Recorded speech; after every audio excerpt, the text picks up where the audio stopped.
a written production of the Recreation Centers of Sun City Incorporated and is intended for the sole purpose of informing our Recreation Center members. Any duplication, copying, transmission, broadcast, or use, including electronic and social media, is strictly prohibited without the prior written consent from the Recreation Centers of Sun City Incorporated. Thank you for watching.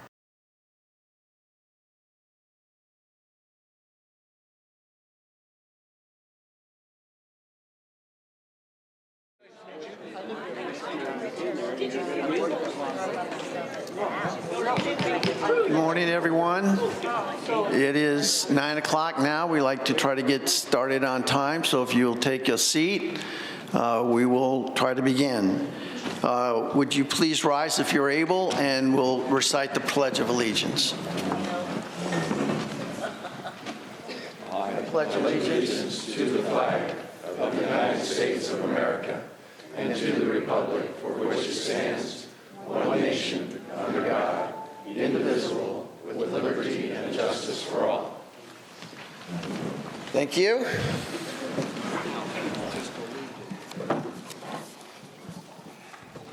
So welcome to the Exchange. I'm Tom Foster. I'm president of the 2025 Board of Directors.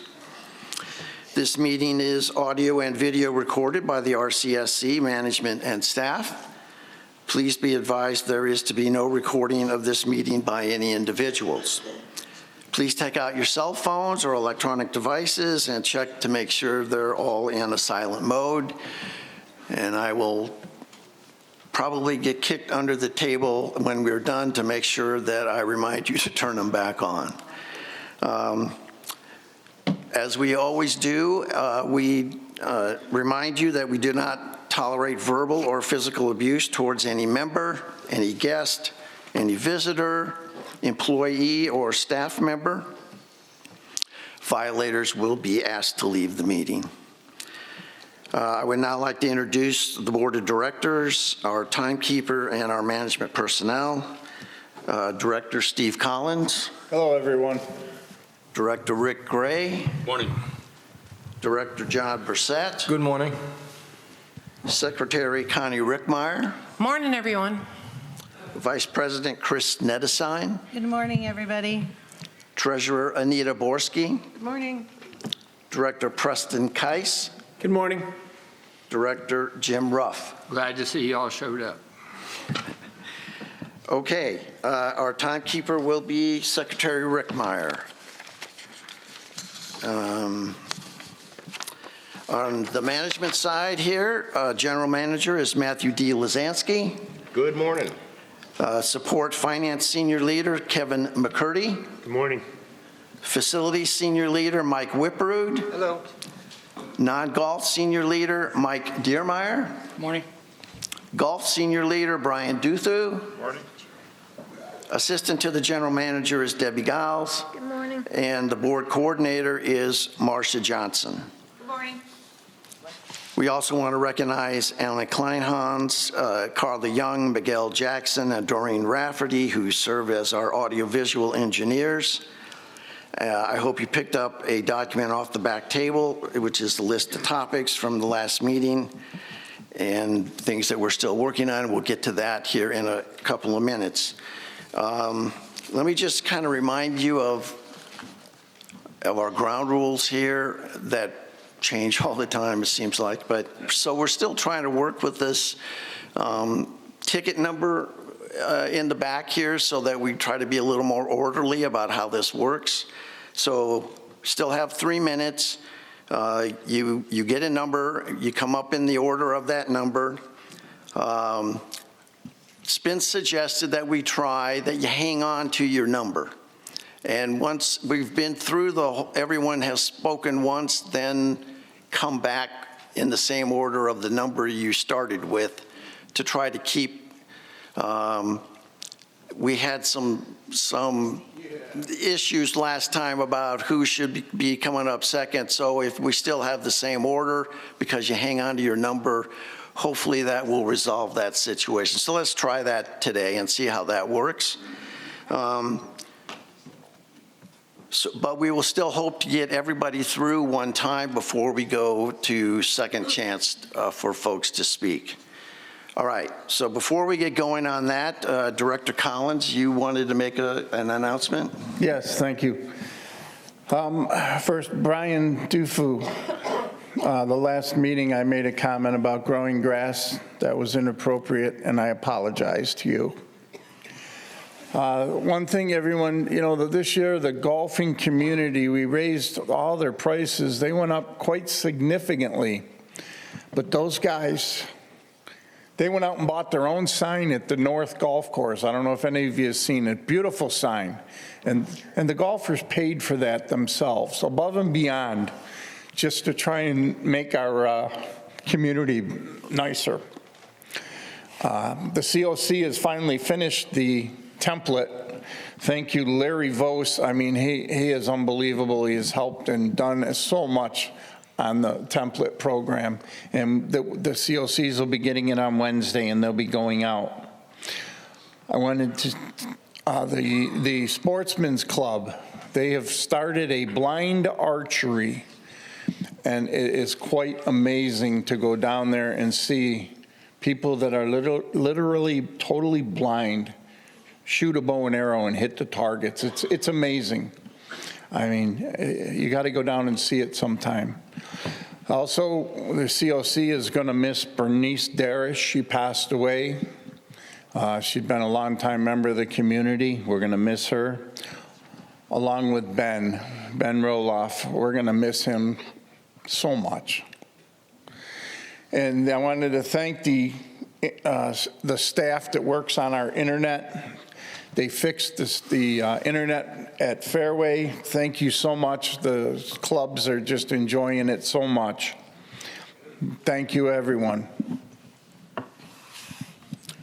Thank you, Director Collins. It was my understanding that that sign at the North Golf Course was provided by that beautification fund. Is that correct? Yes. Awesome. Thank you. Okay, next, Vice President Nettesheim would like to present an update on the Mountain View restoration project. So, Miguel, can we switch, please? I'm going to come out here and speak to you if you guys are okay with that. This is your meeting, so I just want to come out and speak with you. I'm going to steal about 10-15 minutes of your time. I hope you guys are okay. I know this is your meeting, and I appreciate you giving me the time. We have an update on Mountain View. Next slide. So we have a presentation scheduled. I'm sure you all saw it when it came in, March 18th from 5 to 8:30. It's going to be right here. The format's going to be a special session that was chosen purposefully. Triarch will do a presentation, and the members will have the opportunity for a Q&A session afterwards. Our agenda will be the Triarch presentation and then your question and answer session. We're going to be notifying the meeting through this exchange, email blasts, our email blasts for the Sun City weekly updates, marquees, our center TVs. We're going to put it everywhere we can. But this is where you guys can really help, particularly social media users. The idea to keep the ticket and reuse it, that came from somebody on social media. I read it and I said, how about trying that? It seems like a good idea. So please share with your Facebook groups that we are meeting on the 18th from 5 to 8:30. So post it, text it, talk about it. Help us get the word out. Do whatever you can to get as many members here to see what's potentially going to be happening with Mountain View. Next slide, please. Okay, so the Triarch analysis included a member survey, an engineering survey. They took those trends and engineering results and identified and incorporated them into a presentation, and they delivered a detailed analysis booklet for future review. Now, what we have decided is that we had a preliminary presentation, but we're going to hear most of it with the members too, so that we're all hearing together, and we don't want to make any decisions until the members have seen the presentation and the members have had their say. So that's our next step. Miguel, please. Okay, so after the presentation from Triarch, we're going to post this special session on YouTube. We're having a professional presentation with a voiceover created. So if you don't want to sit and listen to the special session and the Q&A, you can just watch the presentation. We're going to post a soft copy of the analysis booklet on our website, on our Facebook page, so that you guys can look at the booklet online. We're going to play the presentation on TVs in our centers. So if you're walking through, you'll just get to see it, right? There's also going to be a detailed, that booklet, it's about yay thick. It's going to be at 4 centers for you to go actually look at a paper copy if you would prefer a paper copy. Mountain View, Fairway Center Desk, Lakeview Card Member Service Office, and the Bell Pool Center Desk. So there will be a booklet in each of those locations on the 19th for you guys to go look at if you want to sit and breeze through it. Next one, please, Miguel. Our next step. So Triarch transitions into the programming phase of Mountain View project. Triarch meets with the stakeholders, and if you want to know who a stakeholder is, it's all of you, it's technology team, like our IT department, it's facilities, it's everybody that has an interest in making sure Mountain View is the best center it can be once it's done. So they're going to solicit feedback on potential design details. Think aqua programs, anybody doing any kind of aquatics programs, anybody doing any kind of performance clubs programs, anybody doing any kind of fitness programs. Anything like that, they'll be meeting with specialized groups to get that information from the members. And then they'd begin the design process focused on that feedback. Our commitment, can you go back one? Our commitment is to keep the project on track and within budget while listening to the members. Next one, Miguel. So what did you say? You said maintain pool features while enhancing the resort look and feel, and these are just 4 top key takeaways. Keep and improve the fitness center experience. Locate the Performing Arts Center at Mountain View. And get Mountain View done. That was the #1 thing, get it done. So they will share additional details in their presentation. We don't want to steal their thunder. They did an amazing job. I was very impressed. So I think you guys will like it as well, and you're welcome to ask questions of them when they give their presentation. Next one, so again, March 18th, 5 to 8:30, right here, special session. You guys get to ask questions, and please share, share, share, post, text, share. The more we share this through social media specifically, but the more we share this, the better attended it will be. So thank you guys very much.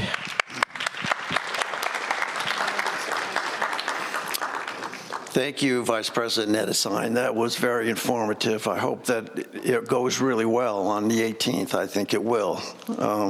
I think these guys are very well prepared and know our membership pretty well and our facilities pretty well. All right, let's keep moving here. Next item of business would be to go through the open topics from the last session. So if you have a copy of that spreadsheet, we'll try to run through all of those. First one related to disc golf at Quail. A motion on that topic was first read on the February 27th. The board voted to not allow disc golf at RCSC golf courses. There would still need to be a second reading at the board meeting at the end of March this month. The master plan motion on this topic had a first reading on February 27th and was passed, and the second reading was waived.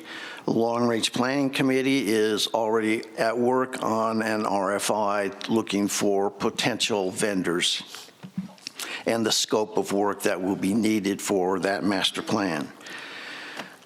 Snowbirds run for the board. Well, so this is kind of new news, I guess, in the sense that the current bylaws technically prohibit a non-Arizona resident from serving on the board. But our legal counsel has opined that the laws have changed since those bylaws were written, and that is no longer a constraint. So what that means is snowbirds or non-Arizona residents could run and serve on the board, but we will have to change the bylaws in order to get that done. I don't know if that will happen by this fall, given some other bylaw issues that are pending. But if that's something that you have an interest in and you're a snowbird, you might want to start thinking about that for potentially whether you have the time and the desire to serve on the board. Outside organizations get priorities. I think we've been through this a couple times, but we have continued to see some letters to the editor, I guess, where there's still expressed some confusion over that. So the fact is that outside parties do not get priority, and that has been, I thought, pretty well circulated, but it is the case that these are our facilities, and our clubs and our folks get priority. It's only when there is empty dates that outside folks have a chance to use the facilities, and then we, of course, charge a fee for that because it's our facility. So I hope that resolves that issue, but we'll see, I guess. Budget is confusing. Please make it easier to understand. I announced at another meeting that I had taken a stab at that, and I was roundly told, don't do that. Apparently, I was not successful in making it easier to understand. So that's been pushed back to Finance Support Senior Leader McCurdy and Treasurer Borski to try and redraft the treasurer's report and how the financial statements look that you see, and hopefully that will resolve the confusions that seem to be out there. Yes, certainly. As a raise of hands, do you want to see prior year information when we do the budget reports, or do you just want this year, this month? You want prior year? Okay, thank you. I thought I got rid of a lot of it. Okay. And okay, no comment on that. The next one is, can we provide an analysis of what we pay as members for various different activities? And that actually was something that long-range planning had a subcommittee working on that. They were attempting to find different metrics to try and measure, come up with reasonable ways to measure that per head or per square foot or things of that nature, and that effort is still underway. So hopefully we'll have something from that committee in the near future that we could share with you. The PAC here at Sundial, well, as you just heard from Vice President Nettesheim, it looks like we're trending towards Mountain View on that, and that is being driven by the feedback that Triarch received from you, the members. So I know there's been a large amount of discussion and articles actually in the paper about what could we do with this facility to serve that. But this facility is extremely well utilized, and it sounds like folks would prefer it to be at Mountain View where it has always been. So at least for the time being, we'll let Triarch come and make that presentation, but we'll kind of put Sundial in second place right now while we work through the Triarch presentation. Get out of your office and talk to members. Actually, that's something that Vice President Nedesine has also been working on, a bit of a sign-up sheet that all the directors fill out. Oh, I can be at Sundial, I can be at, the Riverview Golf Course, or I can be at Marinette or whatever for certain hours, and then just greet and speak with the members. So that is still evolving. I know Vice President Nedesine just walks out and does those kinds of things, and I certainly do a fair amount of that at the various golf courses on the weekends, but we will try to be a little more formal about doing that going forward to give you more access to the board. Being done for safety and security at Grand.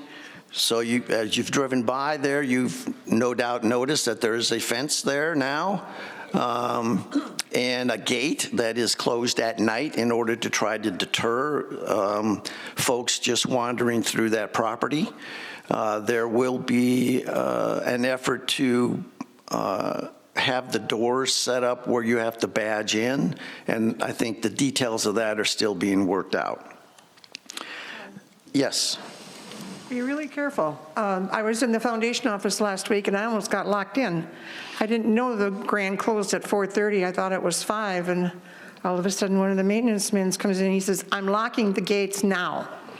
So pick up your stuff and get out of here quick. So just be careful. Well, hopefully you can put a cot in that office there. Spend enough time there. Okay. Positions that were added in 2024, Finance Director McCurdy, were you prepared to address that? Sure. So in 2024, we added 16 positions in the budget, which was a 3% increase over 2023. Half a dozen of those positions were in facilities to basically enable us to double the capital project budget from about $3 million prior year to $6 million in 2024. And then we had other positions in the safety and the purchasing areas that were added as well. And currently 5 of those positions are unfilled. My recollection out of the 2025 budget that we looked, those slides that we had in the town hall last fall, that for 2025, most of the positions were part-time. In the 2025 budget, we added 5 positions, 4 of which were part-time. Okay. All right.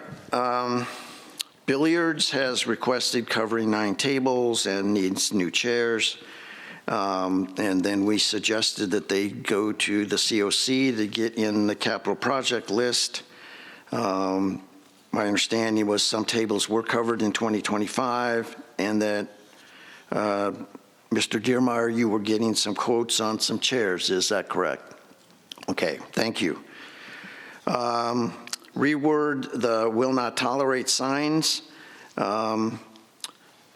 So that's something I guess we need to spend some time on. I certainly have seen some signs that utilize stronger language than ours. Banner Health was one, and I was just at a dinner over at Royal Oaks the other day, and wow, they have a very strict sign that they have up on their property. So doesn't mean that's good or bad or that ours is any better or worse, but I think just under advisement that we'll take a look at that to see if that language remains appropriate or not. Have a book of all projects available for members to review. I think we went through that, that it's a corporate document, so if you fill out the request form, that's in board policy number 3. That is a document that you would have reasonable access to. Vice President Nedesine. The other thing Yeah, You got you. you're on. The other thing that whoa, that's louder. The other thing that is going to happen is we're going to have a corporate projects page on the website. So capital projects page on the website. So you will actually be able to go to the website and look at a capital projects page and see what capital projects are being worked on. It may not get right down to the really like itty-bitty ones, but it will have the big ticket items on there for you guys to see, as much as we can fit that's readable on the page.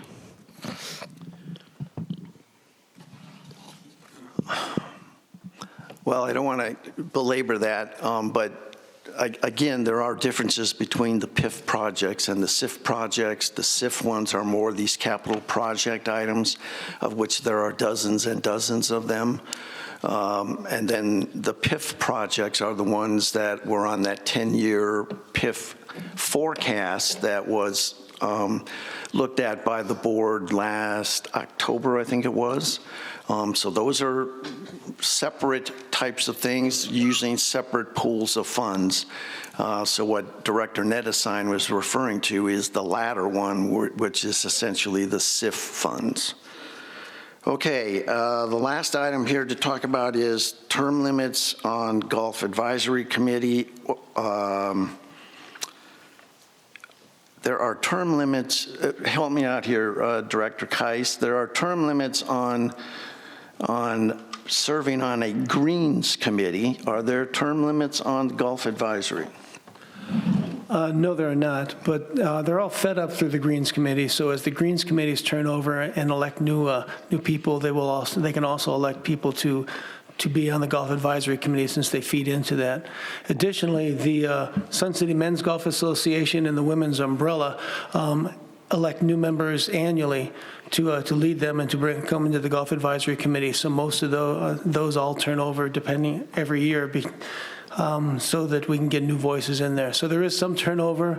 I think a lot of the concern that the member expressed was there's not a lot of turnover on the Greens committees at the individual courses.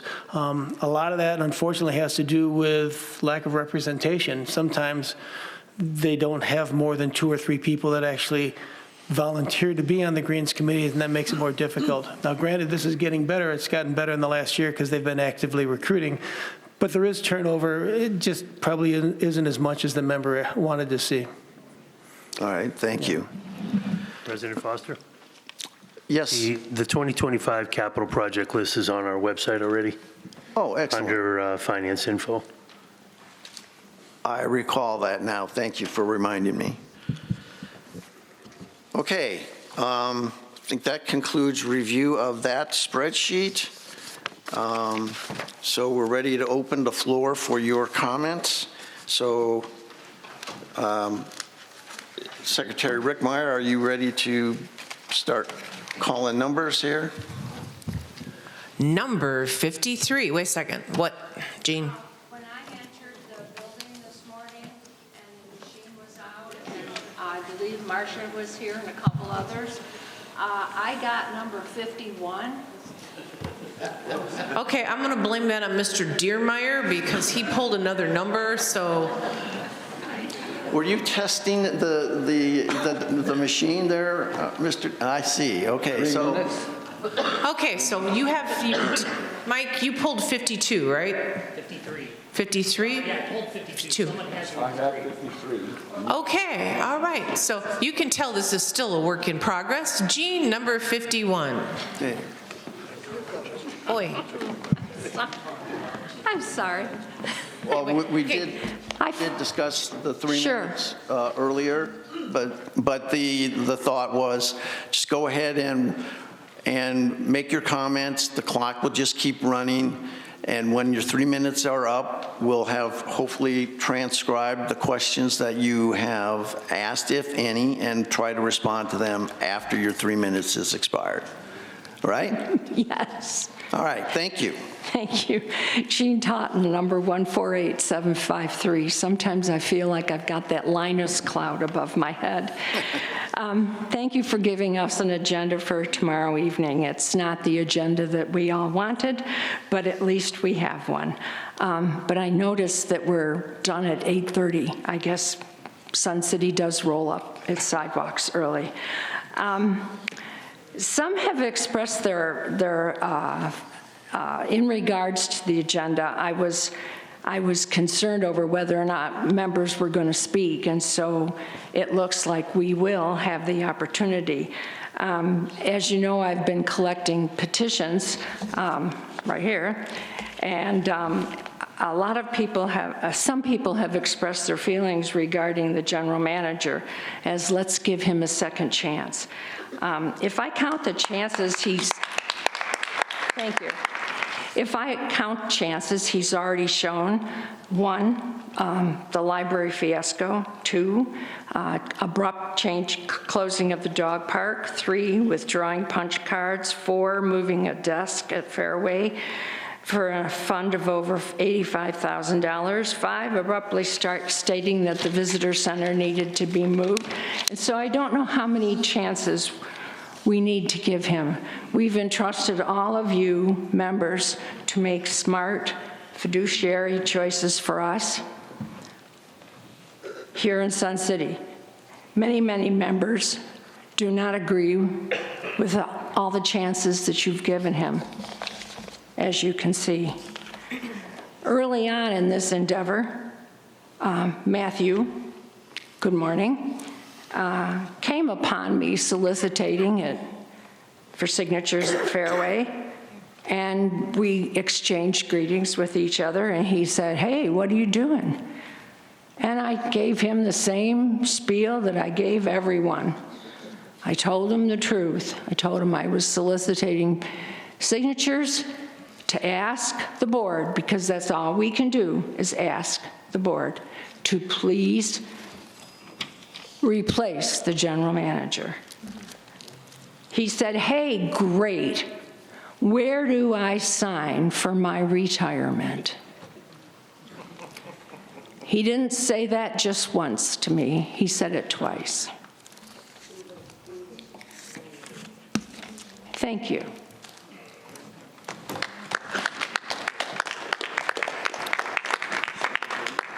Well, thank you, Jean. And I know we've had this discussion with this group in the past that it's not that the board has been idle about responding to some of these issues, because the board has seen these well before Ms. Totten started circulating her petition. And we have taken some action with regard to the annual reviews of the general manager. And again, and I know some of you are very frustrated by this, but those are confidential. And I can't really go into that other than let you know that we have been discussing these issues with the general manager. He is very well aware of those good things that he's done and some things that have caused some consternation. So we will continue to do that, and hopefully we'll ride through this. Now, that may or may not end in a solution that you want, but there are certainly many supporters of Mr. D. Lazansky, as well as apparently some who are detractors. But we need to work through this in a professional way, and we're trying to do that, and I hope you'll give us a couple more months to get that done. All right, next. Number 53. Good morning. I'm Dave Clausen, 154961, and I am here to say thank you to all you board and thank you to the management. I want first to say that, in my opinion, we're headed the right direction. I'm feeling good about that. Now, this last week or so in my life, I have many things that, like all of us, that we're involved in. I'm wearing this red shirt just so you know, because I have a softball game and I didn't want to miss the softball game, and I have to be there dressed, and I'm going to be here until I have to leave. So that's why the red. Does it have a target on the back? It does not have a target. It does have a number 4, apparently, on the back, so don't. And this happens to be, I'll say this because I am the president of the tennis club, and the red ball is coming, so I want to just make that, red ball is coming. More information will be coming later. All right, now, having said that, recently, this thought, this very simple phrase, direction versus perfection, came to me very strongly.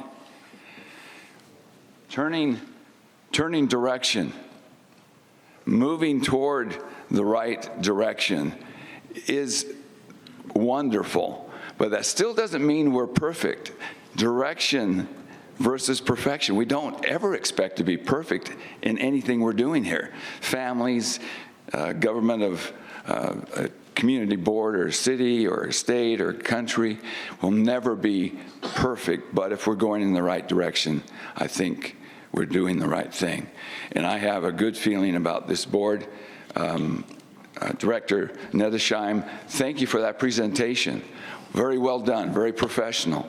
And I think that maybe we're heading in the right direction. Now, there is one friend, he happened to be a softball player who no longer lives here. He moved to Tucson. Pastor Tom Tripp, not a member of the church that I go to. I happen to be a member of the Church of Jesus Christ of Latter-day Saints, and he was the pastor at the First Presbyterian Church. And I've got 32 seconds. He says, walk a mile in the shoes. He used to put in the Sun City Independent very frequently messages that I used to always read. And his last one as he left said, walk a mile in the shoes of others before judging. If a willingness to walk a mile in another's shoes can be considered a measure of a person's love, then God in Jesus Christ certainly proved the depth of that. And thank you very much for your time and your work.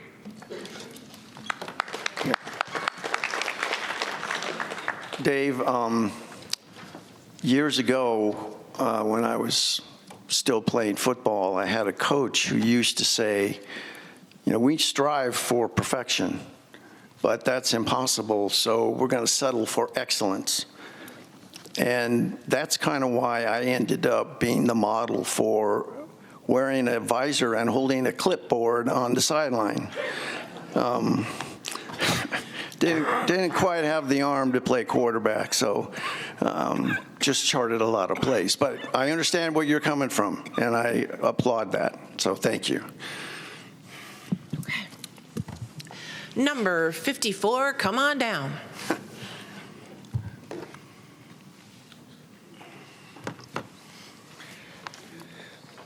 John Fast, member number 153253. Good morning, everybody. I have 4 requests this morning. First, would everyone just take a deep breath? Okay, we're just here to talk about issues. Second, and I've seen it already, would everyone practice a high level of civility? I want to let you know that the disagreement I have with the board's lawyer is strictly a legal issue. I read the bylaws to grant the members the right to make bylaw amendments and have them discussed and voted on at the annual meeting. The board's lawyer opinion is, I think, that the members only have the right to make recommendations. It's a legal issue. You're reading the same document in a different way. Third, I would request that the lawyer's written opinion be shared with the dues-paying members so members can understand what their voting rights are.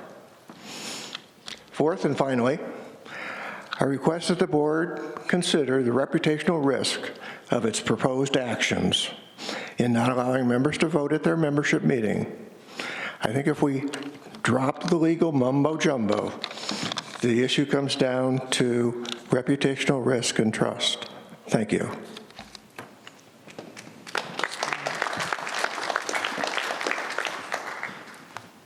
Thank you, Mr. Fast, and I appreciate your okay. Thoughts? Yes, I would just say he is correct. This is essentially a legal issue. It's not really the board imposing an opinion here or there. It is a legal issue. And remember that the board has held to a fiduciary standard to act in the best interests of the corporation and the membership.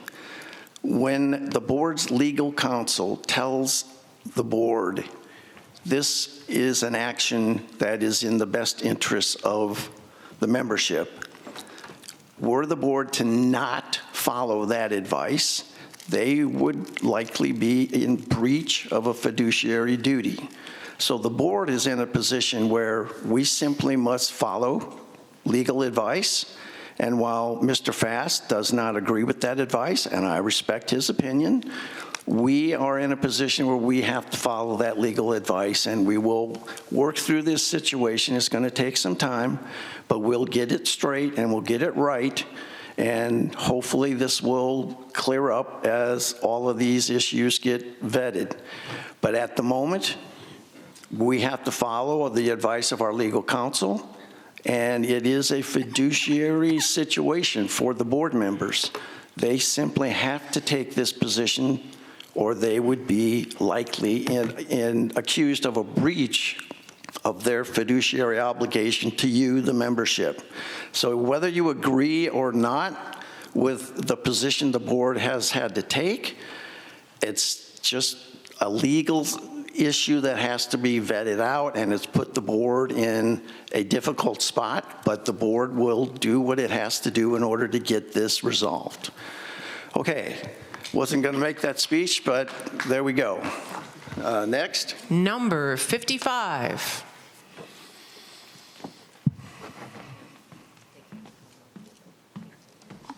Oh, good morning.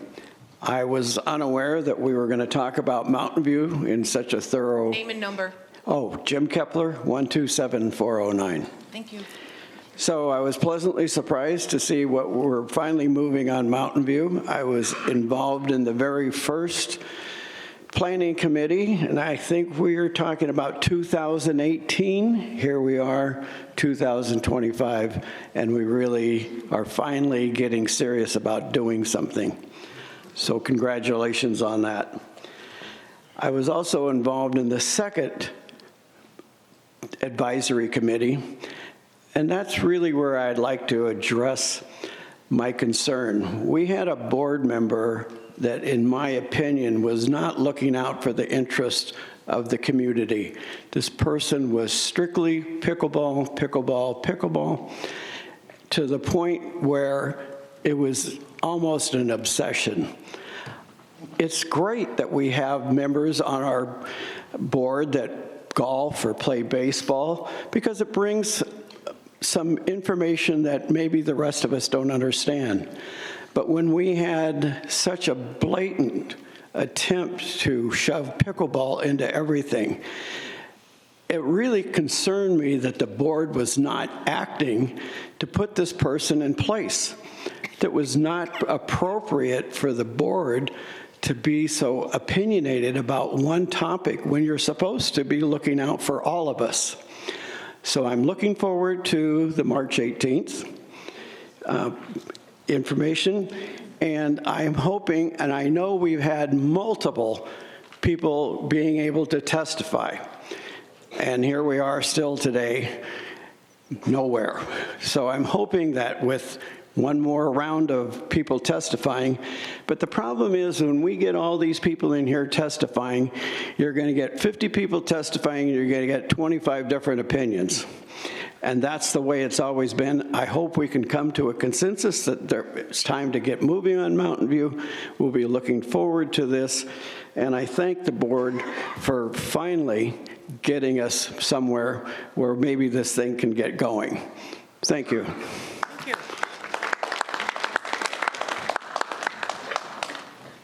Squared away. Number 56.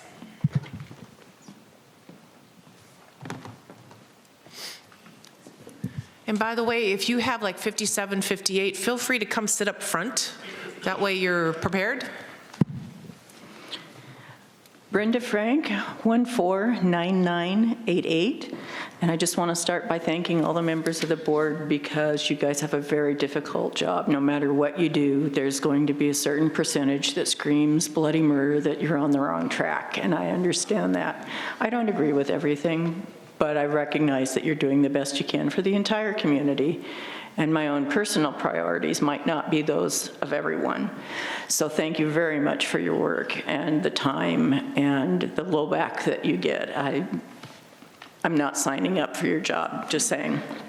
So that being said, I appreciate that you ran all those options through the attorney. I had a number of serious concerns about some of the motions that were being presented and the unintended consequences, or maybe they were intended consequences that would have a horrible impact on life in Sun City. And so perhaps we can change the bylaws in some way to, so that the motions can be submitted earlier and potential impacts and prices be presented with the motions at the membership meeting so that everybody understands what's going to happen if those motions pass. So that's just a suggestion. I don't know what bylaw change would be required to do that. But I did have one question, and this is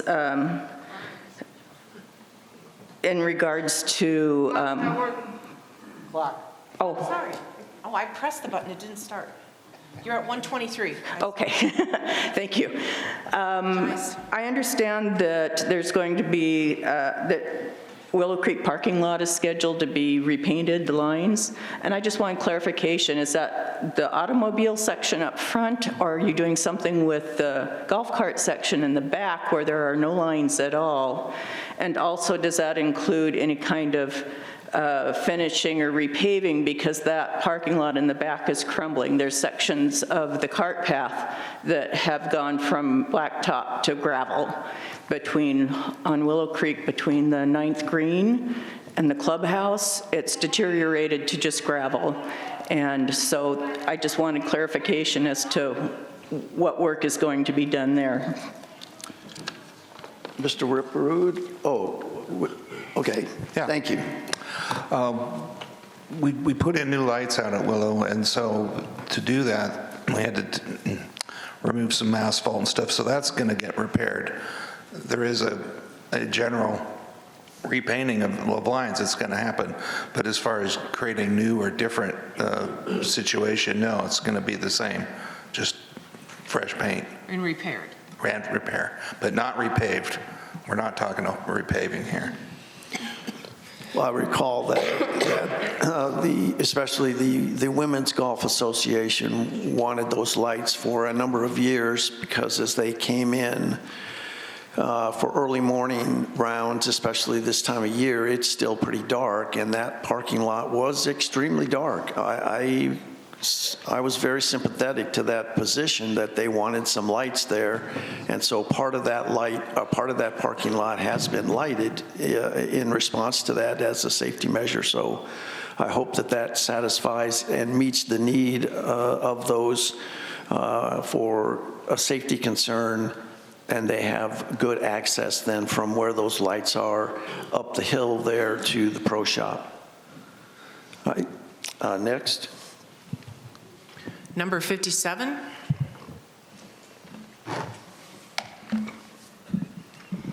Claudia Wilson, 145604. I've heard the board complain a lot about member apathy. When I ask my neighbors why they don't attend meetings, they say, why bother? The board is going to do what it's going to do regardless of what we want. Many of us in this audience have stood at this podium month after month after month. We spoke on behalf of our neighbors who are still working or have other obligations that prevent them from attending. Their absence here in no way diminishes the importance of their wants and needs. Still, you call them apathetic. I never imagined spending my retirement this way. None of us did. Still, we've been here trying to help you. We've offered suggestions to address your failure to solicit majority member input ahead of important decisions, failure to perform appropriate due diligence ahead of important decisions, failure to anticipate potential problems and integrate contingencies in case a new plan doesn't proceed the way you expect, failure to develop sensible plans for the future while learning from the past, failure to listen with open minds and open hearts. As we spoke, some of you appeared attentive. Some of you appeared bored. All of you knew that by the end of the day, you'd ignore what we said. As it becomes more and more clear that speaking at these meetings is a waste of our precious time, we who have tried to help you will drop away. So if members are becoming increasingly apathetic as you contend, please know this: you made us that way.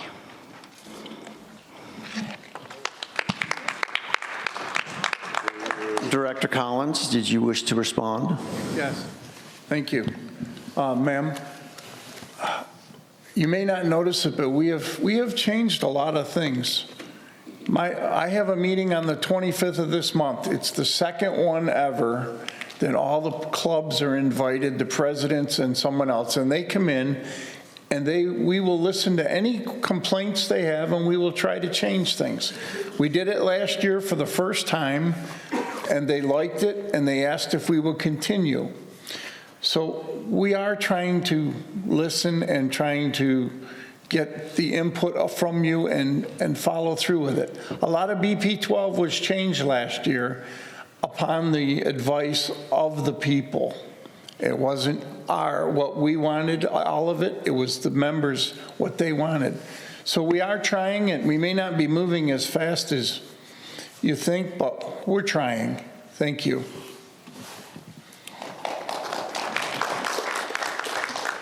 I guess I would just briefly add that my recollection of the discussion that we had about apathy was focused on the number of people who took the time to vote in the last election.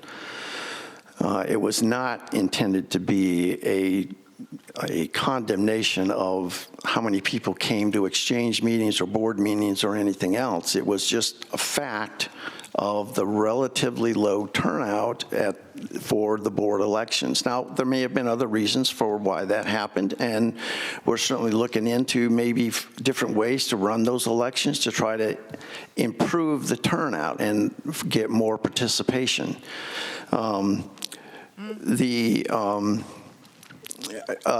Excuse me, Claudia, you used your 3 minutes. You're done. Not now. You can come back later. And then,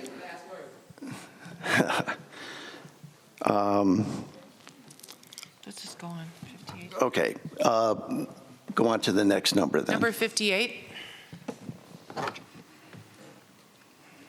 Oh, I'm sorry. Because wait a second. 57. 58 is correct. 58 is correct. Okay, I was screwed up. All right. Good morning. My name is Ron Micel, 138-403.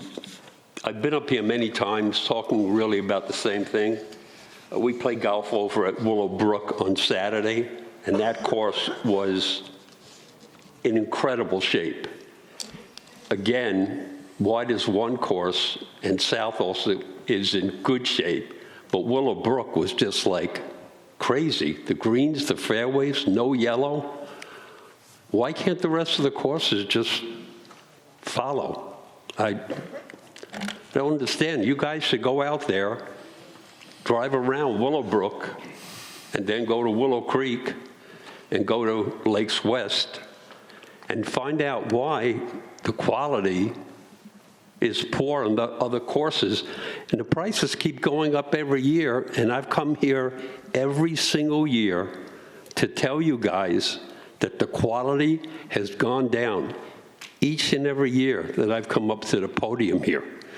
There's a statement of income and expenses here that I pulled off the internet.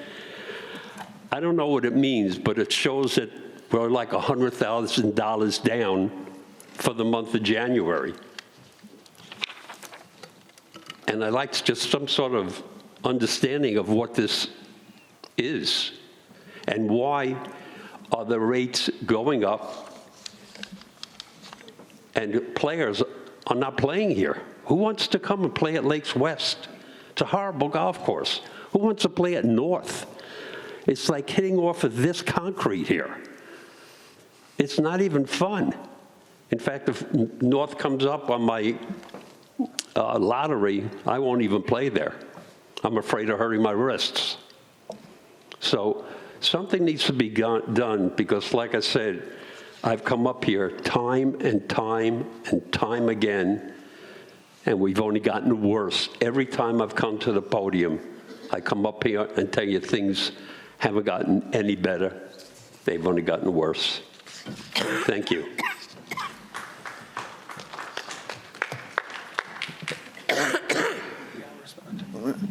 Director Kais. Mr. Mizell, I agree with a lot of what you're saying. The conditions of the courses specifically that you mentioned were the result of them getting the overseed process getting started last fall when it was about 110 degrees out, and that just wasn't good for trying to grow ryegrass, which is a cool weather grass. And we learned from that, and we've revised, the golf senior leader and his staff have revised the way that we're going to do overseeding next year. Instead of doing 4 courses at once, we're going to do a couple at a time, have the same people do the overseeding on every golf course so we get more consistency in our fairways and our greens that you saw in like things like the Brook and South. They were in the second round when it was cooler and grass grew better. Doing a couple courses at a time will also allow us to, if we have extremely hot weather, to delay some of it so that we plant grass at a more appropriate time for when we're going to get good germination. So, yeah, last fall, things didn't work out too well. But we've learned from that, and we're modifying things, so hopefully that you see that you won't run into that situation again. So we have learned we are amending processes to come up with a better result in the future.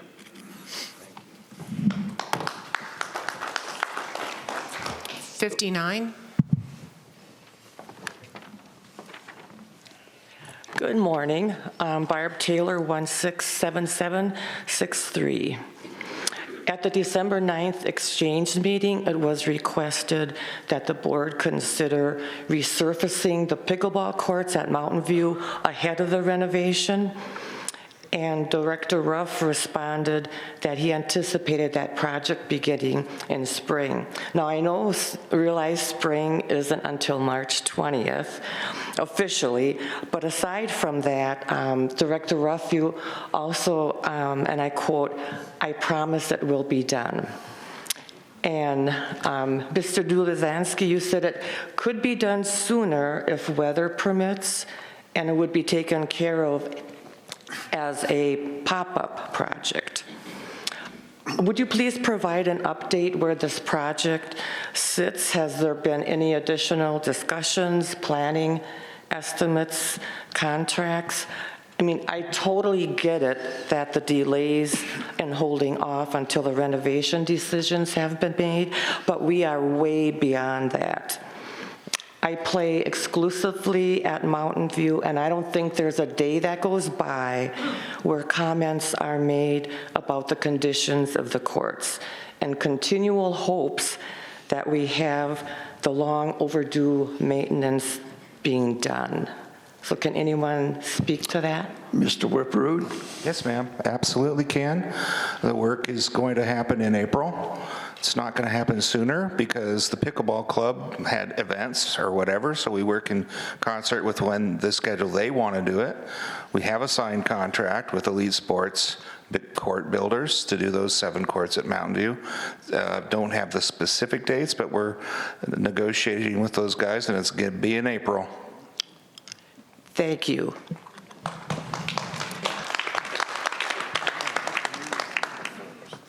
'60.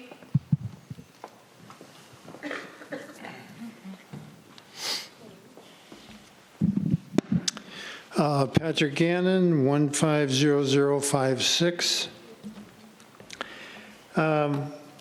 Self-governance is really a messy thing, and our structure here is very challenging for all of us that are involved in it. I just want to put that out there. It's obvious, but I'm going to say it anyway. And so it is a rolling complexity, and everybody's involved in it, or all these people here are involved in it. That's just an overview comment. I have a couple what I consider key points regarding the proposed motions to change bylaws. First thing, and I'm going to say this in a couple different ways. The first thing is, I think an ad hoc committee, a short-term temporary committee is the way to do it. I support that. I think it needs to be a small work group so that there can be thorough discussion of key points, especially differences. I think it's critical that the committee members have a willingness to discuss changes and a willingness to compromise if the compromise is in the best interest of the community. We talked about perfection and excellence and a number of different things that people spoke to today. And having worked on bylaw committees, I think, and I will speak to the most recent one, like 3 years ago or 2.5 years ago, and I commend the director from the board who said, we're going to do it, we're going to work hard at it, we're going to work at it once a week and do homework in between. It was a big job. There were 35 pages to go through. That is now smaller. There's less in there, which is appropriate. Some of them were board motions that we pulled out. But I think it is critical, and we've heard comments and concerns about it taking too long. I think reasonably, if you go at it hard, you can get it done in 3 months or maybe 4 months. People do their homework in between meetings, et cetera. So, and I know this is coming up at the annual meeting, so I'm just kind of speaking to it as we come into that. With so many proposed bylaw change motions, some of which are interrelated, that's another reason why I support that ad hoc committee, because you got to look at everything at once. If you act on one here and one there, I think, unless there are things that have been proposed, okay, I see my time is up, but. Hang on to your number. Okay, thank you. Okay, wait a second. I'm still behind. 60. I am still behind. I'm sorry. It's a lot of buttons to push. 61.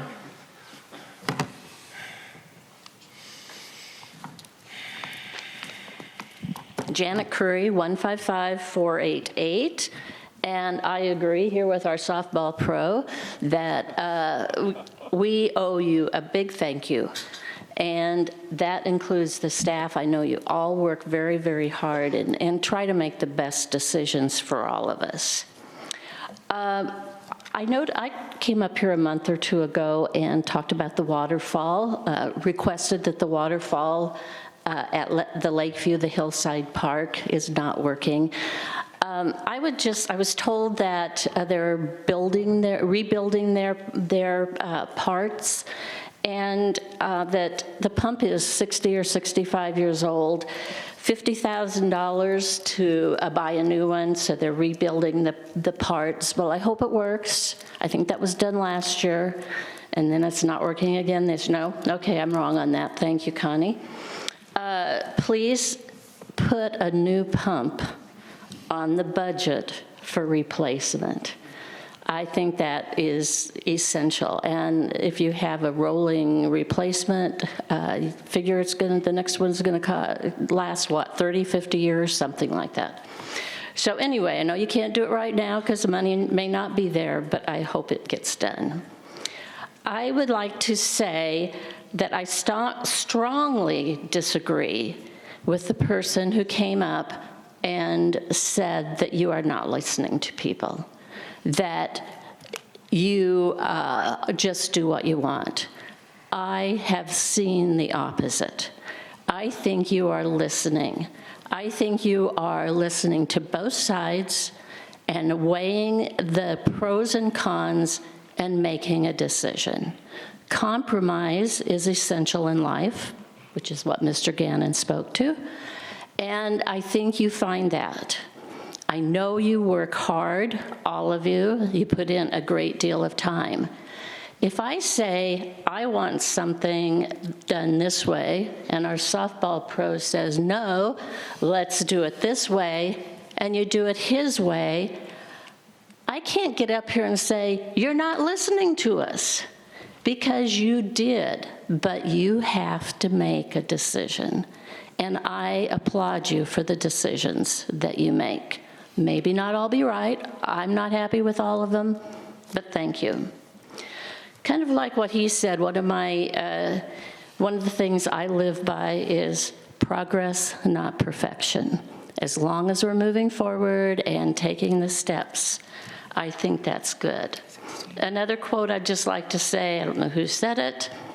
Oh, I want to say first, back to not listening and the apathy. Apathy is everywhere. You know, when I go back home, I'm not going to go to all the city council meetings, the county meetings. You just don't do that. Anyway, thank you very much. Okay. 62. Hi, Tom Swenson, 135906. First of all, I'm no longer president of Sun City Players, but I am the liaison, just so you know my relationship. Speaking of Wi-Fi, could Mountain View be next in fixing the Wi-Fi? That would be wonderful. It's really, really awful. I want to again press, because you've talked about Mountain View, that, and I'd like an answer on this today, that you at least hear that we need alternative performing areas if you're going to replace the building at Mountain View, because the club and the performing clubs are going to die if we don't have an alternative performing area for us for the 2.5 years that construction would take. I want to plug the show.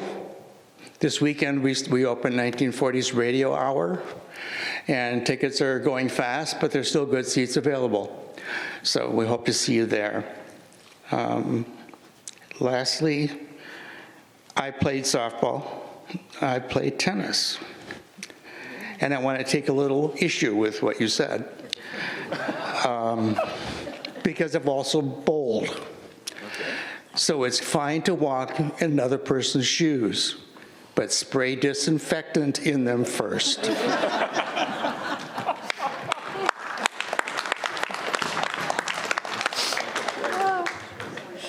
I like that. Yes, thank you. That's good advice. Thank you. Number 63. Yeah, that'd be me. Darla Akins, 54010. You know, I'm finding it really fascinating that you guys must have invited all your friends here today, because the only people are getting, the only time they're applauded is when they give you a praise or give you a compliment. But I've lived here for 20 years, and this is the very first time in 20 years that I have seen this budget be more than $600,000 in the red. And I'm sorry, that's not going in the right direction. But you keep saying you're being fiscally responsible. But I'm not sure that's really happening. Otherwise, we would not be in the red like we are. And we wouldn't be so far behind in the budget. Maybe because you hired 16 people that we didn't need to walk around trying to look important and really not doing anything. But I guess you got to feel important, because you got to make yourself look like you're doing something. And then I also don't know why you are encouraging Snowbird to run for the board, because even in the school districts, you have to live in the school district boundaries in order to be eligible to run for the board. Because so if a Snowbird is not here year-round, how are they going to know what kind of issues we have or what we need to be done and what's going on if they're not here 6 months out of the year? I'm sorry, I have a really hard time with that. But you don't really care what we have a hard time about because you are listening to us and you're really doing what we say and you are really, and then you said this is supposed to be an exchange meeting.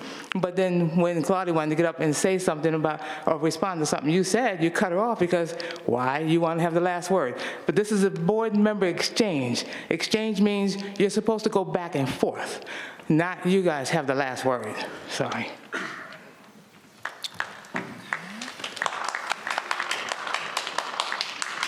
'64.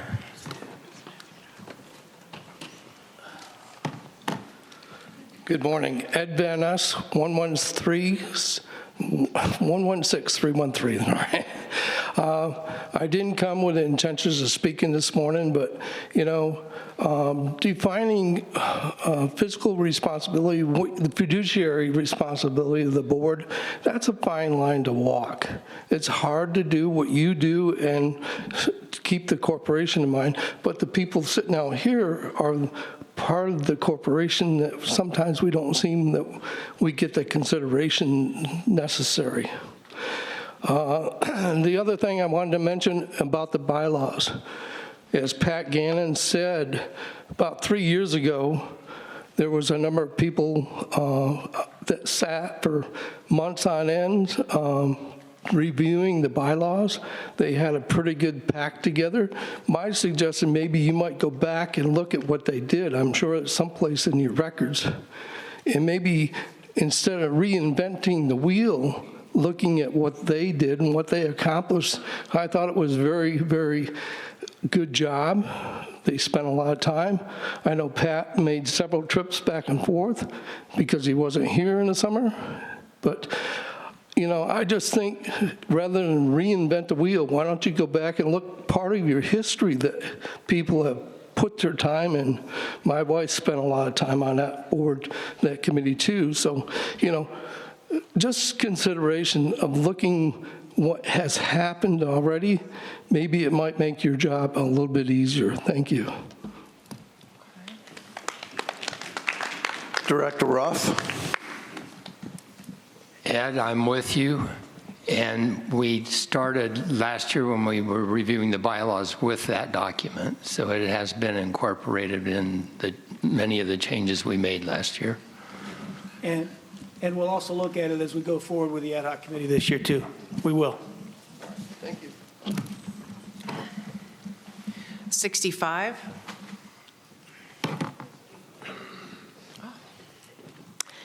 Jana Mapes, 155586. I appreciate what the board's doing. I'm getting to know a number of you with working with you, and I plan on joining some more committees, so get nervous. For the signs that we've got posted for warning that you could be arrested and whatnot, they are definitely needed. The verbiage is perfect. It keeps us legal. And I think that's the thing that most people, they're going, oh, well, you're directing that at me. No, it's commonly referred to as, this is for the people that are doing these things, and they've just never seen it.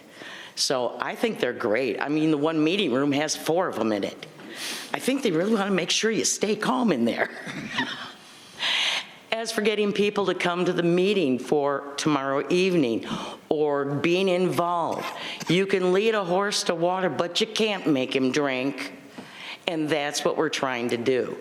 You've got people that love to complain, but do they want to show up and actually be part of it? Sun City was built on a city of volunteers. We need volunteers. Clubs are having an issue with people volunteering there, yet alone trying to volunteer for committees, help to improve things. They're all begging for it. So if you want to get involved, you want to see Sun City be successful, we need to get people out there helping, volunteering. Meet more people. It's not going to hurt. So I appreciate what you're trying to do. Thank you. We'll get you an application to run for the board this year. Tom? Director Ruff. I'd just like to let you know that a couple of meetings ago, I asked for volunteers for the Long Range Planning Committee. I have had over 16 people come through. We narrowed it down to 10. Some of them couldn't do it because of timing and all that. And we picked 3 out.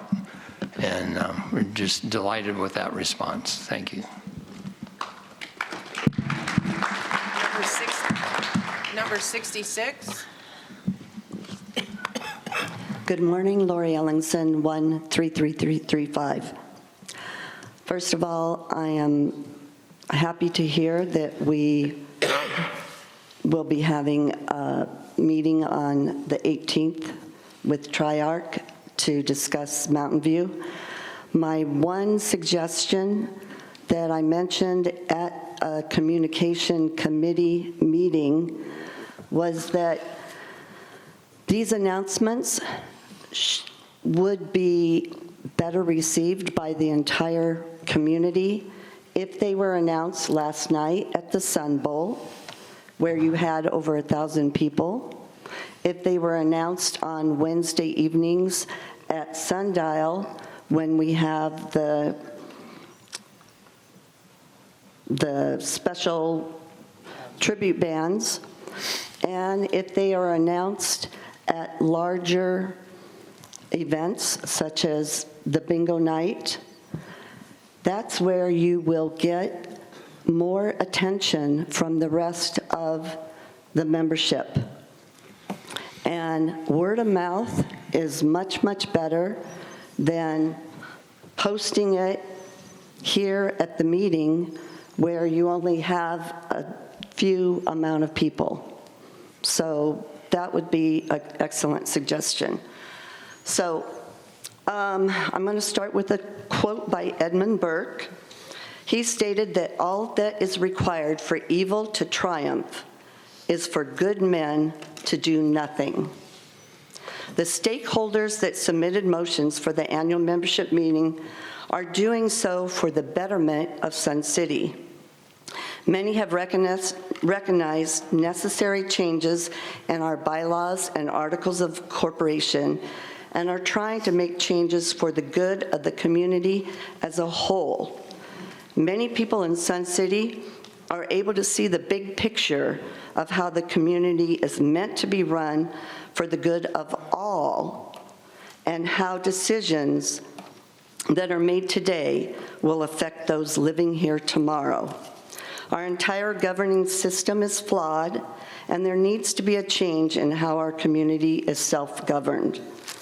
By hiring experts in the field of master planning, that is a step in the right direction that Sun City needs to stay current with the trends of today. As members of the board, you understand the importance of being able to adapt to change. The members have submitted motions for the annual meeting that all have a common goal in mind, and that is to be responsive to change. Thank you. Lori, thank you for the reminder about Sun Bowl and Sundial and bingo. Thank you. I'll make sure it happens. You're welcome. 67. Steve Oakes, 115074. Good morning, board. And I also want to say thank you very much for all you do, because I do know it's tireless and requires quite an endurance mindset for you to do what you do. I'm here to talk about avoiding waste today. It's something many of us avoid. We avoid wasting money, we avoid wasting time, we avoid wasting friendships, and hopefully we avoid wasting love. Most will say it is a shame we have wasted so much time and money on the Mountain View project, but I believe you and this board in particular are moving forward with getting started on Mountain View renovations. So may you proceed in haste and to avoid further waste. Another project that was quickly approved by last year's board is the Quail Run Golf Course remake and redo. This project has already wasted approximately $80,000 of golf architect money towards golf architect, and is about to waste $6 million or 18% of the PIF funds when it was approved. Why is this a waste of member funds to remake this golf course, some will ask? Because it is the least used golf course by far. It is a 9-hole course, and it is stated that it is being redone due to irrigation leaks. Well, this is really a maintenance issue, and it is hard for anyone that has done PVC piping, landscaping work to comprehend how this could be a $6 million project.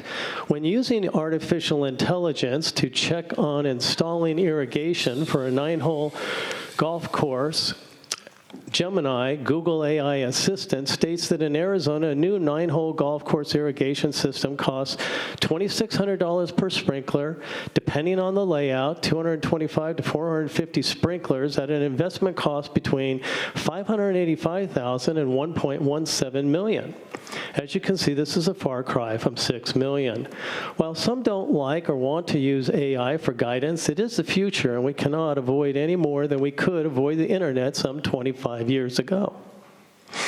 LRP found ways to save members $3 million on the Riverview maintenance billing by using the internet and talking with steel building suppliers across the country. However, Quail Run Golf Course Remake Project was approved without the BP16 process.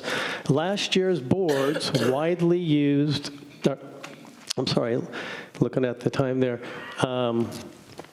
review process. I'm confident a lower cost option for making Quail Run as for a better golf course without a leaking irrigation system can be done. Let's keep in mind that since our management and treasury reports are published documents, contractors can find out how much money we have available to spend on projects. So after seeing more than $33 million in our PIF, it's no wonder a contractor thought doing $6 million for a golf course would be a good opportunity for them. Thank you.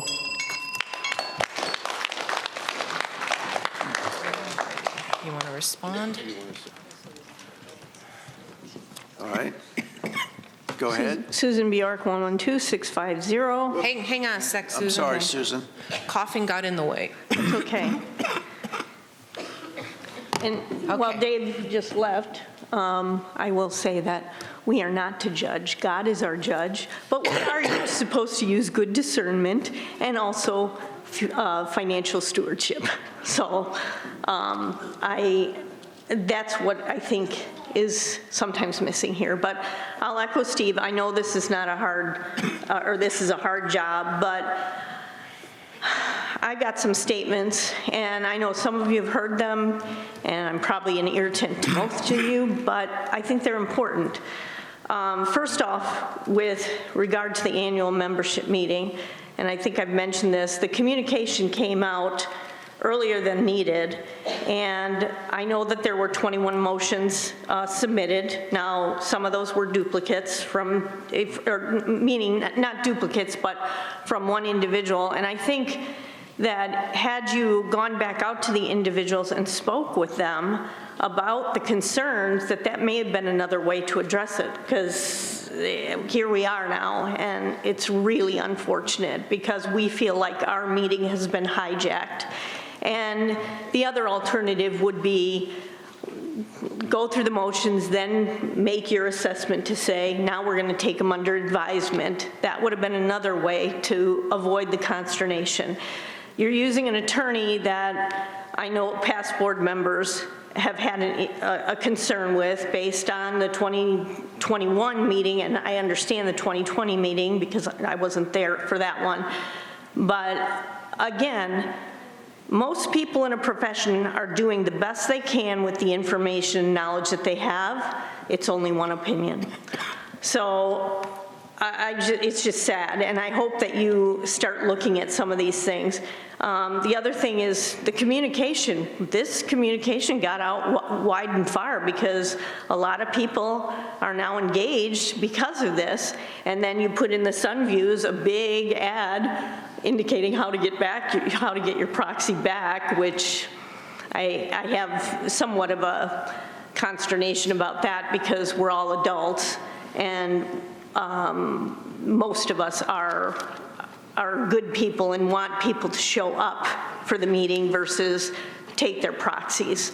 The other thing is the incident reports have gone from 167 to over 700, a 420% increase, and some of those are management attacking members. This is why I have a problem with the signs as well.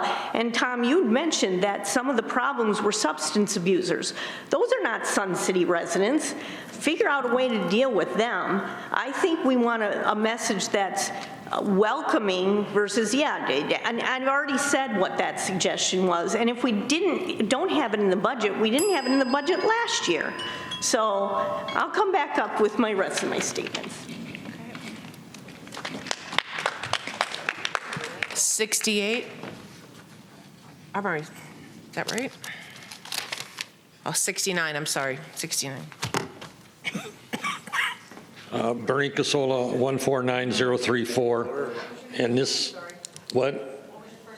Bernie. Bernie? Bernie. So this is probably the third year that I've been up here talking about we need to let the snowbirds run for the board, and I'm glad to see that we're finally moving in that direction. So I have a series of questions about how it's going to work. One, you mentioned that it might happen in the fall. So then my question is, the elections are the first part of the year. When do the petitions have to be taken out? When do the petitions have to be turned in? And my point here is if the election is in January, February, and they have to gather signatures in the summertime, we can't do it if we're not here. So that needs to be taken into account. If we have to have a petition, we have to give time to get signatures when we're here versus when we're not here. So how are we going to address that issue?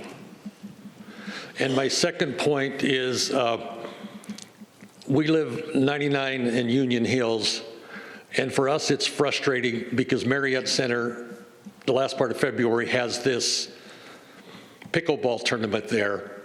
And we as paying members are discouraged from using the facility because we can't get in a parking lot. And they had monitors there this year that says you can park here. And I got a neighbor who's 92 years old. She can't park 2 blocks from Marriott Center. So my question is, are those pickleball players, are they members? Do they all to Sun City? And if they're not, how much are they paying to use our facilities? Okay, sir, I would like to address the snowbirds running for the board. So I'm just going to give you some preliminary information. First of all, it was just something that recently came to be that we found out that could happen. So we need to do some changes regarding board policy in order to create the guidelines. As far as elections actually occur in December with candidates meeting typically in June and also in October to see if there are interested people, to see if they want to be candidates. A lot of signatures are not required. It requires a minimum of 100 signatures on the petition for a person to become a candidate and be acknowledged candidate. We normally recommend getting about 120 in case some of those signatures wind up not being valid. So right, no, they don't have to get them in June, because remember, you have another meeting in October, there's October, November, December. You can sit in one place and get signatures typically within a day or 2 days tops, okay? That's something I did. I had basically brought out a TV tray, said running for board, and I had some people that said, well, I don't want to vote for you. I said, you're not voting for me, you're just getting me on the ballot so you don't have to vote for me. So those things are upcoming. It's something that will have to be talked about by the elections committee and by the board, to make sure that the policies get adjusted, that type of thing. So I don't know that it's going to occur in time for this year's coming elections, but those will certainly give it a good stab. How about that? Okay, so his point was it would happen in the fall, is what Mr. Foster said. Well, what happened in the fall, trying to get the board policy to pass and everything else. Remember, board policies take 2 readings in order for that to happen. So it's going to take the committees a while to figure out what needs to be done. The board has to talk it over to make it so that it's as seamless a transition as possible. So I would love to say, yes, it's done, but we move a little on the slow side here sometimes, okay? All right. I knew that was going to happen. Okay, the pickleball question, I don't know that anybody here can answer that. Let that lady banter back and forth earlier. I am sorry. I had to cough in between. Oh, well, not for 2 minutes. Okay, does someone here want to address the pickleball? So, yeah, I can do that. I didn't, I've been a little busy at home, so I didn't get out to see last month's pickleball tournament, but I did see it last year because I had a major concern with how they handled the parking. The pickleball club was so impressive what they had done. They had the posse there helping them direct traffic. They kept the parking spots out in front of the building so anyone using the fitness or the pool had direct access to the building. They forced the people playing the tournament to park in the street and walk to the building. So I was super impressed with how organized and how well they had done it for the members that used Marinette during the tournament. Now I will go back and make sure that happened again in last month's tournament, but that was the pickleball club sanctioned event. They're allowed to have outsiders come in for that. All right. Number 70. My name is Jack Kaminsky, number 158649. I noticed that the board ahead of me and the management, they're all full-time residents. They were all not leaving this city during the summer when it gets really hot. So I think you can kind of understand what I'm saying when one of the facilities is very near and dear to my heart. But we're limited to a 4-hour usage per day in the middle of the summer. And the facility I'm talking about is a car club. I know that we've been addressing this several times. I know that we're considering putting coolers up there. As residents of the Phoenix area, we know that coolers do not work properly in the middle of summer. So most of the time, during the middle of summer, 4 hours is the maximum amount of time that we can spend at our club. So I'm asking the board and the facilities to please consider something that can be much more effective. I wanted to thank both the board and the facilities for doing the hard work that you do. I understand there's a lot of different opinions about how things should work, and I agree with both previous speakers that said you will listen to us and you will do what you can do to make improvements. But I also agree with a previous speaker that said you're going to do what you're going to do. And I'm concerned that the AC issue is a dead issue because you're going to do what you're going to do. So I just wanted to comment on that. I'm not complaining, I'm just asking for improvement. Thank you. Okay. Director Collins. Thank you. I do know, I did get an email saying that the car club is meeting with management. They're setting up an appointment. Yeah, we did. Oh, so they are working forward, sir. Okay, so give me a quick here. Excuse me. All right. All right, so we met with the Vice President Al and with Mike, the shop foreman, on the 3rd of March. They proposed a couple of ideas. They also had gotten several estimates, but the estimates from looking at them, we believed were not up to code. There are certain code requirements that are necessary when it's an auto shop, as far as exhaust, as far as amount of outdoor air. All that was looked at. Al and Mike are going back to their contractors, and they have the original set of plans, which has the revised and new proposed swamp coolers. Now, things that you need to understand is the swamp coolers that are currently up there, they are really super, super low grade. They were like Yugos. I mean, they were really, really bad grade swamp coolers. There also is no real ductwork associated with them. The controls didn't work right.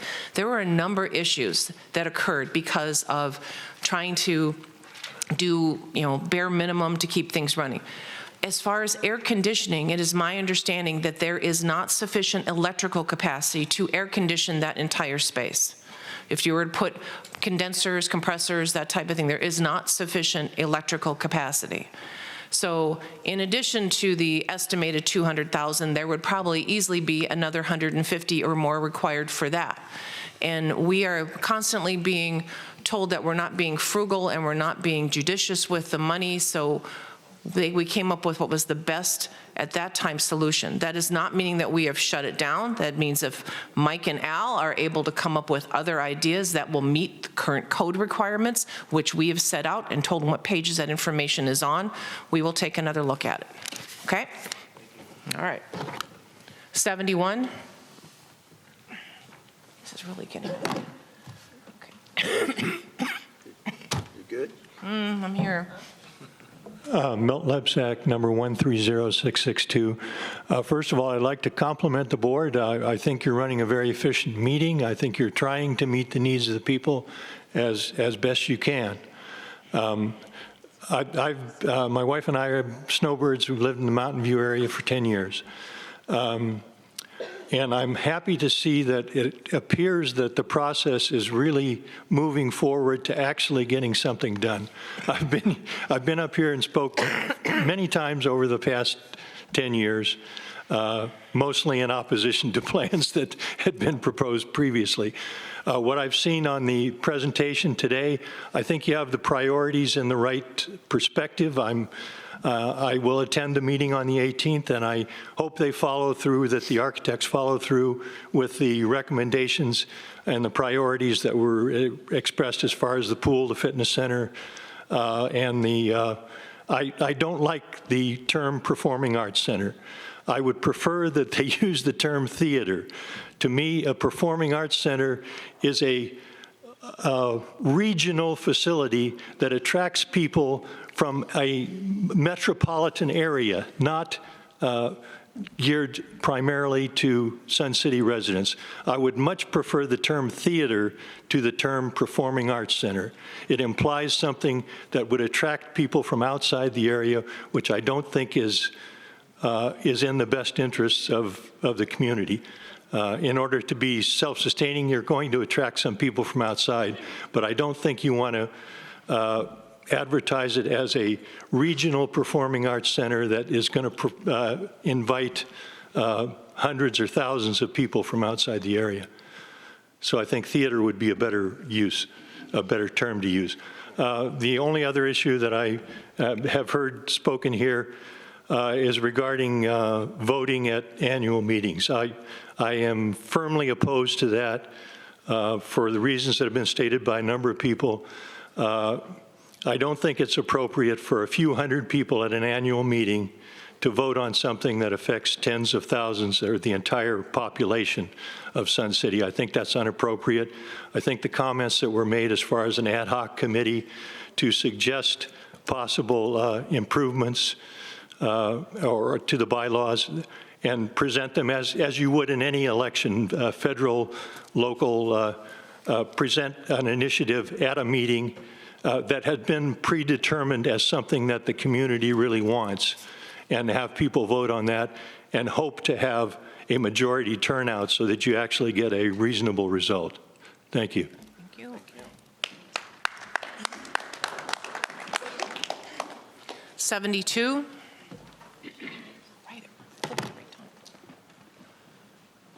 Good morning. Linda McIntyre, 123216. Finance keeps coming up. First of all, thank you very much for everything you do and for your patience for these meetings. As we talked about financial reports and making them more consumer-friendly, after the comments that were made again this morning about losing $600,000 last year, please consider how we put together the financial reports. It has been said so many times that our loss last year was somewhere in the neighborhood of, our actual financial loss was somewhere in the neighborhood of $9,422 and change. So let's consider how we put these together and explain the difference between the budget and the income and expense statement. And the income and expense statement is what our actual loss was, and that the budget is our plan and our target, as Mr. McCurdy has often talked to us about. I'm disappointed that a former board member this morning, again, stood up and said how awful it was that we lost $600,000 last year. Continuing to perpetuate that to the membership is unfortunate, and it continues to percolate through the community. And yes, we missed our target. We missed our projections for a lot of reasons. Many of them were out of our control. As a member of the Finance Committee, I know this only too well. Some of it was overspending, but some of it, a lot of it, was because of things that we could not control. So I'm begging the people that are in charge of putting these reports together that somehow we make this so that our members can understand them, and maybe we have to do a Finance 101 primer for our members. I don't know, but it saddens me that this is still out there, because that is not what happened. We had a bad year, but we did not have a catastrophic loss. And if you look at our balance sheet, we are not falling off the financial cliff. It was a tough year, but we are not in dire straits. And I thank the management and the team and everybody that's working really hard. But I just needed to get this on the record and say thank you to everybody that is trying to keep this ship floating. Thank you. Thank you. Hold on a second. I had to change things. Okay.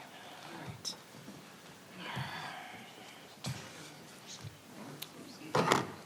73. I had 73, but I took it when I noticed the number mixed up. Okay, so 74. So Jean, I have your number as being 51. We'll get back to you. Thank you. Okay. Good morning. My name's Ronnie Baker, number 159839. Haven't had to repeat that very often, so I had to look. I moved to Sun City in 21, and when I bought my house, I knew that I had to pay the rec fee, but nobody ever said anything about going to meetings or becoming a member or anything like that. I found out the hard way because I saw on one of the billboards that there was an exchange meeting. I came to the meeting, and I didn't have a card yet. So they would not allow me to give any of my advice.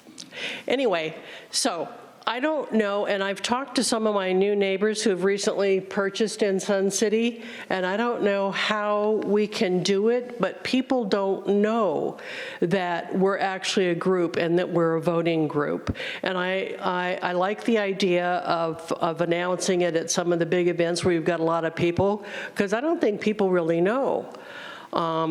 I like the pick a number thing. I think that's a great idea.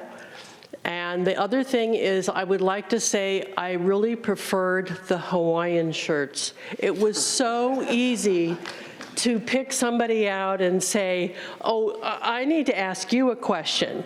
You guys now all kind of like blend in. Okay? Thank you. Director Gray. Thank you. And I do appreciate your comment about information. I think we've got coming up this spring, SHOA and the rec centers are going to be working together on a new member orientation. And there are so many things that are unique and special to our community. And I think it is very important that we bring those things out and inform new residents. And so again, that's why our board and their board are going to be working on putting that together. And hopefully that can become something that we do more than just annually, maybe twice a year, because new members do need to have a greater awareness of all of those little aspects and uniquenesses about our community. So I agree with you on your recommendation. Anybody else? Go ahead. Number 75. Good morning, Sherry Guida, 151324, and I am not personal friends with anybody up there. I just want to put that right out there. So I was not recruited to come say thank you to the board and management, but I do want to say thank you, especially to President Foster, for your aplomb and your professionalism in dealing with everybody screaming. Also, Matthew, who probably has a potty break or something. Thank you for addressing all the things. I think a lot of people here have short memories and don't remember how much verbal abuse the previous manager had. So let's keep that in mind when we start critiquing everybody. The things that have been cited as problems, the library, the moving the visitor center, again, the discrepancy in the communication about the money, these things have been listened to. These things have been addressed. Sometimes I wonder if I'm attending the same meeting or watching the same thing that everybody else is. As for the thing, we know that costs have gone up both in payroll and materials, so there was that going on. Also, the heat and the increased fees for the golf course, income was down. It was a bad year, but again, $9,000 and change doesn't sound like it should be in the margin of error. But mostly I want to talk about apathy. I want to talk about the woman who got up here and talks about her neighbors who are angry and apathetic. I have been encouraging my friends to attend the annual meeting. And mostly, it's not apathy. They're happy. They don't have a problem. They're enjoying their activities, they're going about their lives, and no, they don't feel like they want to be political in this sphere. And I think to call them apathetic is not right. So I want to, for all the people who may be watching this on YouTube, please come tomorrow night. Please let your voice be heard. You're happy, let people, if you're happy, clap your hands. But I think there's a lot going on here, and I think there's a lot of work that's not being recognized. So I want to thank you all, and you can go on to 76. Thank you. 76.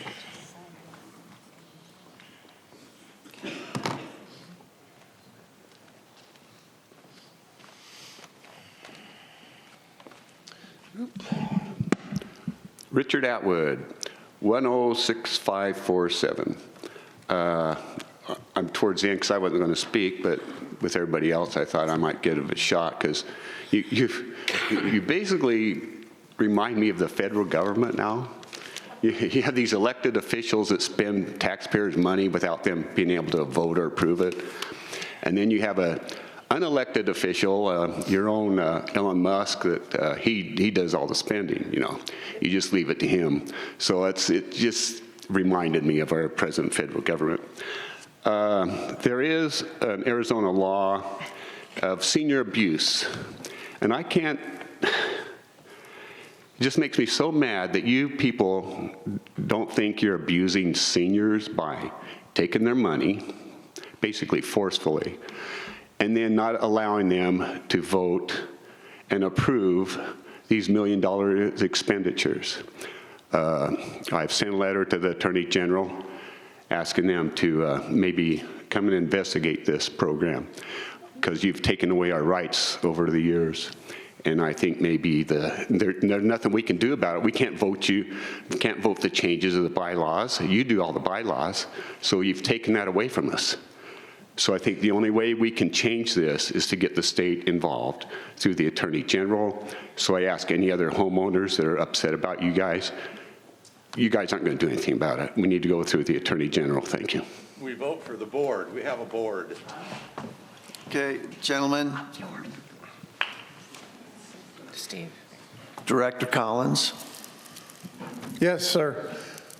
Every year we have elections where if you don't feel we did a good job, you can remove us. If you feel we've really done a bad job, you can recall us.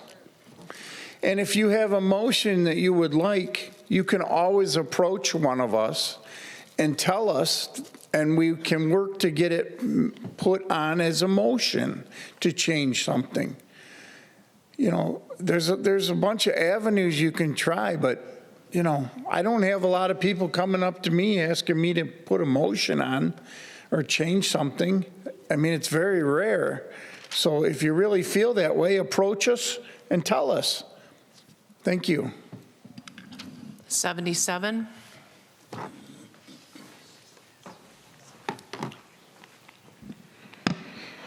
My name is Kathy Paquin, and my number is 132244, and I am a first-timer ever speaking. And my first reaction is to apologize for that gentleman because I don't feel that way.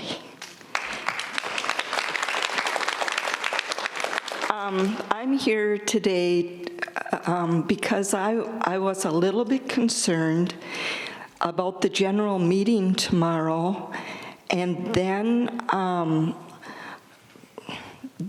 I found out that there are conflicting meetings occurring at the same time within Sun City.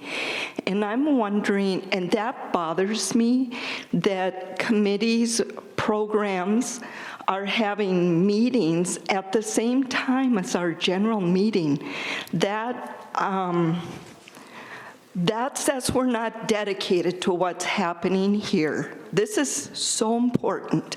And so I don't know if something needs to be written that all meetings cease during this one important meeting a year. But I just want to put that out there. And the other thing that I am a little bit concerned about is this last weekend, we had this big arts and crafts and come see our club occur at this facility at Sundial.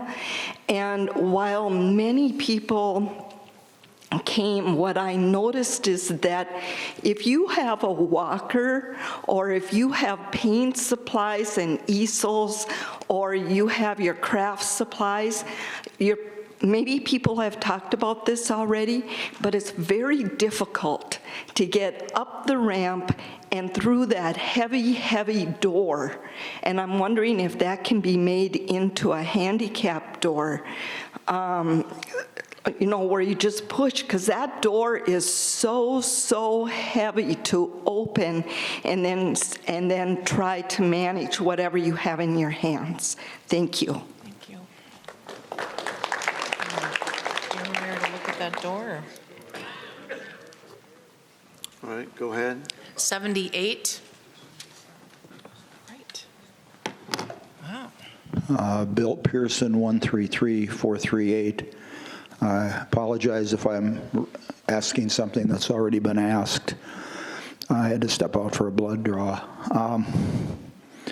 I was not going to come back, and then I heard some remarks from here early that troubled me. And so I'd like some clarification, and Tom, you can answer me after I'm done, as you want to do. There'll only be one question. It's important people understand the history of our meeting, the annual membership meeting, taking place tomorrow night. For the better part of Sun City's history, they used to have 4 meetings a year, quarterlies. Oh, and by the way, the quorum was 100. And then in 2009, the corporate attorney and the general manager suggested we should go from a quorum of 100 to 3,500. And that created such consternation that they reduced it down to 1,250. And then we went to the magic number of 1,250 for a quorum, and it took 12 years to have another annual membership meeting. That's embarrassing.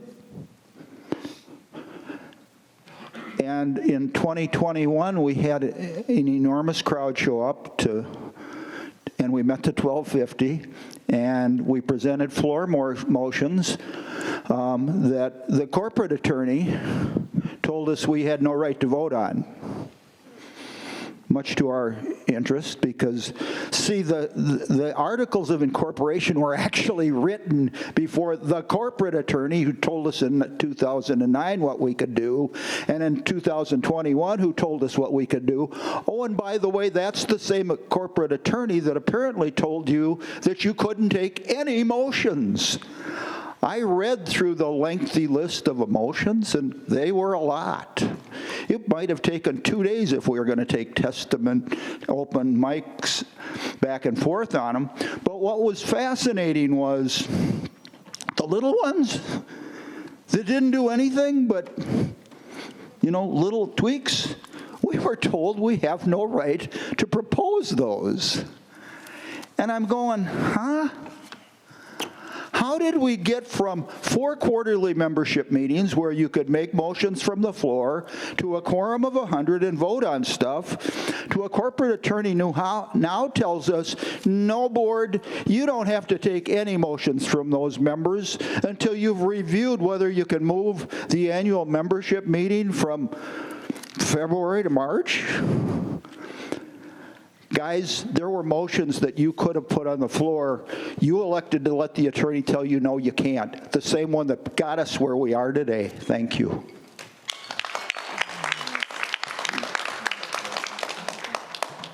Bill, before you wander off, I have a question for you. You said that we used to have member meetings with 100 people. Yes, we did, Chris. 4 times a year. Yes. And how many people used to show up to those meetings where there was a minimum requirement? So it's an interesting question, and oftentimes, because I moved here in 2003, oftentimes there wouldn't be a quorum, and then the board meeting immediately followed, or vice versa. And the reality was that what the quorum of 100 did was create an impetus for the board not to do dumb stuff. Because when they put dumb stuff in front of the membership, all of a sudden people showed up, and that sudden surge of membership created an anxiety amongst the board members. I've written volumes on it. I've called it our safeguards in the community. And the corporate attorney that you're taking advice from right now is the same guy that decided that we don't have certain rights that we used to have. Okay. And I'll speak to that tomorrow night, so thank you. But that's my question, Tom. Did the attorney tell you you didn't have to review any of those, that we just as members don't have the right to submit any bylaws to be reviewed at our annual membership meeting? He did not say that. Okay. What he said was basically that at this point in time, it's not that you can't vote, but that and in the aggregate, all of those motions were not really ready for prime time, if you would allow me to use that term, and that they needed more overview and vetting, and he recommended, in his opinion, that be pushed back to the board to look at, and that the way to do that was with, and others in the other members also were recommending that it be done with a ad hoc committee. Now, nobody said you can't make motions. Nobody said you couldn't vote. It's just that at this particular point in time, there are enough issues surrounding those proposed motions that it's just not appropriate to move forward with those right now. We need to vet them a little more carefully before we proceed. So I don't think you and I are really far apart. It's just a matter of timing. So I won't, because obviously this will be a discussion point last night. Here's the one term that you just used that concerns me. In the aggregate is motions aren't submitted by an individual in the aggregate. all of them together might have concerned you, but individually, there were some really innocuous ones that you could put on the floor to vote, and you elected not to, and that's a message to us. It's what? Well, Excuse me, Bill, we can't do the back and forth. We won't let other people do it either. I'm sorry. Okay. all right, I understand why. go ahead. 79? Is there a 79? Okay, then that means, Gene, if you want to come back to number 51.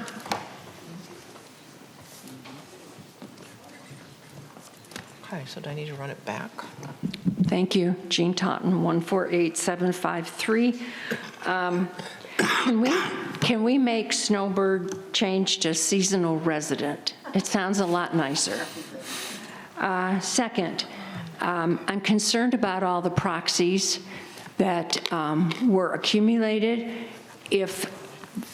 Since there's no meeting, so hopefully you will consider letting the proxies be used if another annual meeting is held.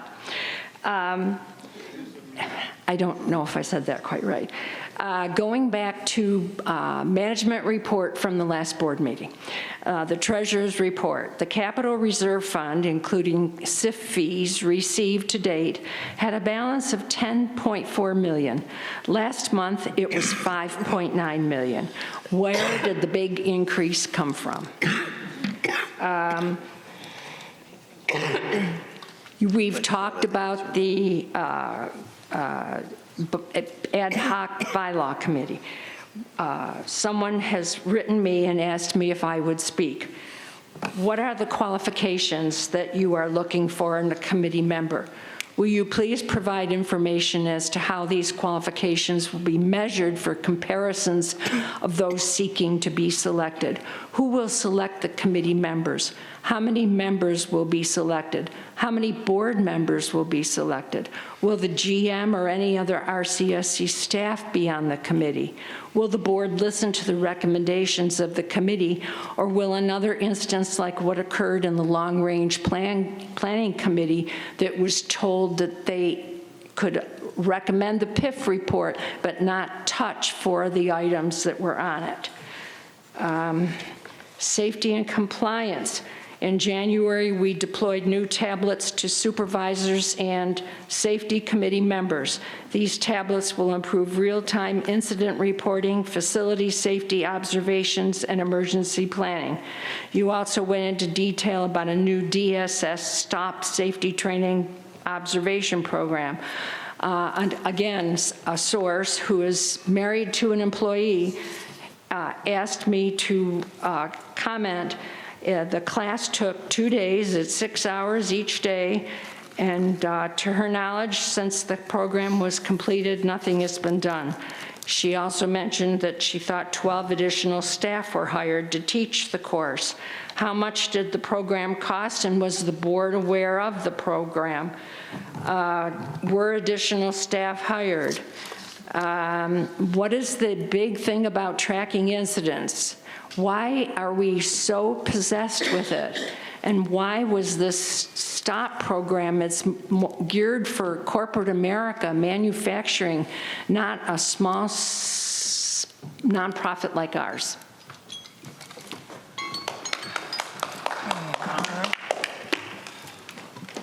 Director Collins. I just want you to know there is a meeting tomorrow night, and I want people to come. Please come to the meeting. Thank you. Okay, so we went back in rounds, so we didn't have any new people. So are there anybody else that has already spoke that would like to speak again? Rita, just hang on. Jean had a lot of questions there, and quite honestly, I kind of got lost in the list. Well, I know, and this is an issue that we're going to continue to have because I read the management reports quite well, and that's why we need some way to do this. And so I'll start with the... Well, why don't you can you leave those? Well, we have them on video, so we can respond to those like we normally do. So if that's satisfactory. For the third time, so you're going to respond to them how? Well, I was thinking I would respond to him with this. A whole nother month later? Well, Okay. go ahead. Jean, I'm assuming you have a soft copy of that because that's printed on a computer. Can you send us a copy, please, to the board? Thank you very much. And then I have more. Okay. Well, good for you. All right. All right, so I had one more person that wanted to speak up. I don't remember, he was in the early 50s. Yeah. Ron? Yeah, I'm Ron Meiselga, again, 138-403. Tomorrow with the meeting, if I ask a question, like, can someone please explain to me what the sheet means that we lost $100,000? Can someone do that tomorrow? Is that the economy report? This here says statement of income and expenses for the month of January of 25. And it says here, and again, I'm only reading the red part, it says we lost 100 grand. Is it? We didn't lose it, we didn't get it. It's a difference. Wait till after the meeting and I'll go over it. Okay. And how are we making up for the golf courses being the way they are? We're going to have another increase in January, correct? Director Keist? Yes, there was a fee increase in January for annual passes. Right. And smaller increases for daily rates. Right, but, you know, the annual pass 2 years ago was $800, and it's $925, then it's $1,200. And we're not getting a better product. That's insane that you keep raising the price and telling us we have to do this and that, and the product is just horrible. Lakes West wasn't playable for months. South was shut down for 5 weeks because someone didn't turn the water on. It just doesn't make any sense. There are no water fountains around. And now you're just going to put in water stations, so in the summertime, when you squeeze the spigot, hot water's going to come out. How many people are going to come from the outside to play here in the summertime when the rates are ridiculously low? We're in the desert here. How do we not have cold water? I can answer the cold. I mean, someone needs to look at seeing what's going on out there. Go and ride the golf courses.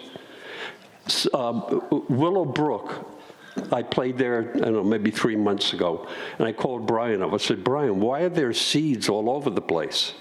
Because we have it overseeded again. So I don't know if that was the second overseeding, the third overseeding, I don't know. But how much money have we lost in seeds? And another thing, when we overseed a golf course and we go to the sandbox and we put sand in our container, why aren't there seeds in there? When you put sand in the divots and the water comes on, whoop, there's nothing left. It just doesn't make, some courses did have seeds, but why isn't seeds in all of the sandboxes? Please, get some answers tomorrow, because it's crazy, keep coming up here every year complaining, and nothing has gotten better. Thank you. Okay, so do you want me to address? Want me to address the drinking fountains? You can answer the water. Okay, I can answer the water fountain question. That one's pretty easy. So there, just so you know, there are no drinking fountains that have been designed for outdoors that are chilled water, that can handle the hot temperatures that we have in the United States. The drinking fountains, if you look, the ones that we have on the course are actually indoor drinking fountains. And the disadvantage of an indoor drinking fountain is it handles a max outside temperature of 85 degrees. And 85-degree water temp is the max. So the drinking fountains get killed within a year or 2 years. To replace a drinking fountain, just a standard basic upright drinking fountain, not even counting the fancy ones that mount against the restroom walls out remotely. It's $3,000 for the drinking fountain alone. Well, $2,800 roughly. Okay, then, pardon me, I'm wrong. Sorry, cold. $2,200 for the drinking fountain plus about $800 to disengage, re-engage, and reconnect. So you're looking at a large cost for drinking fountains. and I don't mean to sound crass here, but a lot of communities, when you go play golf, you bring water. I mean, you just fill up if you need additional water. The drinking fountains that are at the back, or if they are attached to the building, there's not even a way to put the condensing unit somewhere where it could maintain temperature. So, I mean, it's the cost is what's driving it. We're trying to keep costs down, and we kill the water fountains. Another question I had way back when. Who changes the filters? There's always a 6-inch filter or white filter. How often does a filter get changed, if ever? I don't know the answer to that, and I was just reminded not to go back and forth. So, Yes, please. Thank you. Can we ask? Ron, it's Ron, correct? Could you submit your questions? You had a good list of questions. If you could submit them to the Board of Directors at suncityaz.org, so we can all look at them, and that way we will be able to address them more closely for you. Tomorrow. Will I be able to address them all tomorrow? Some of them. I can't promise we will be able to address all of them tomorrow, but what I can tell you is if you send us the email, we will address your questions. Thank you. okay. Anybody else? All right. Steve? No, the lady in the... Oh, I'm sorry. Okay, go ahead, Steve.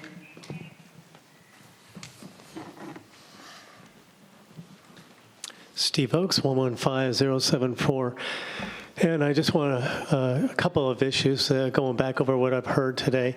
Mr. Dermeyer, thank you very much for explaining what was going on with pickleball, that person being concerned about getting into Marinette and being able to do whatever, fitness, swimming, during a pickleball tournament. I'm keenly familiar with this just from the standpoint that my wife and a very close friend worked the parking lot diligently in the past and made absolutely sure, along with the posse, that there was room specifically for non-pickleball players there, because that was understood they couldn't have a tournament if they were to deprive other members from using Marinette. So just as a point of clarification, hopefully you'll find it was the same for the tournament in February, but thank you for speaking up on that. On the other comment that I heard today, this is on the finance side, which I understand a lot of us think we understand some of it, and then we try to review the numbers and find out that it's a little confusing how you define things. And so on the point that Ms. McIntyre made regarding it's really not a big deal that we had only $9,042 of deficit or loss, however you want to call it, that is after depreciation and interest and investment income were included from the December 31st, 2024 report.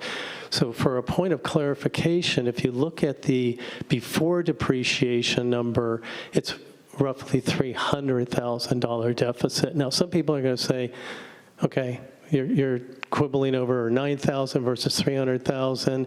You know, we're a corporation that brings in $26 million. Okay, that's small numbers maybe.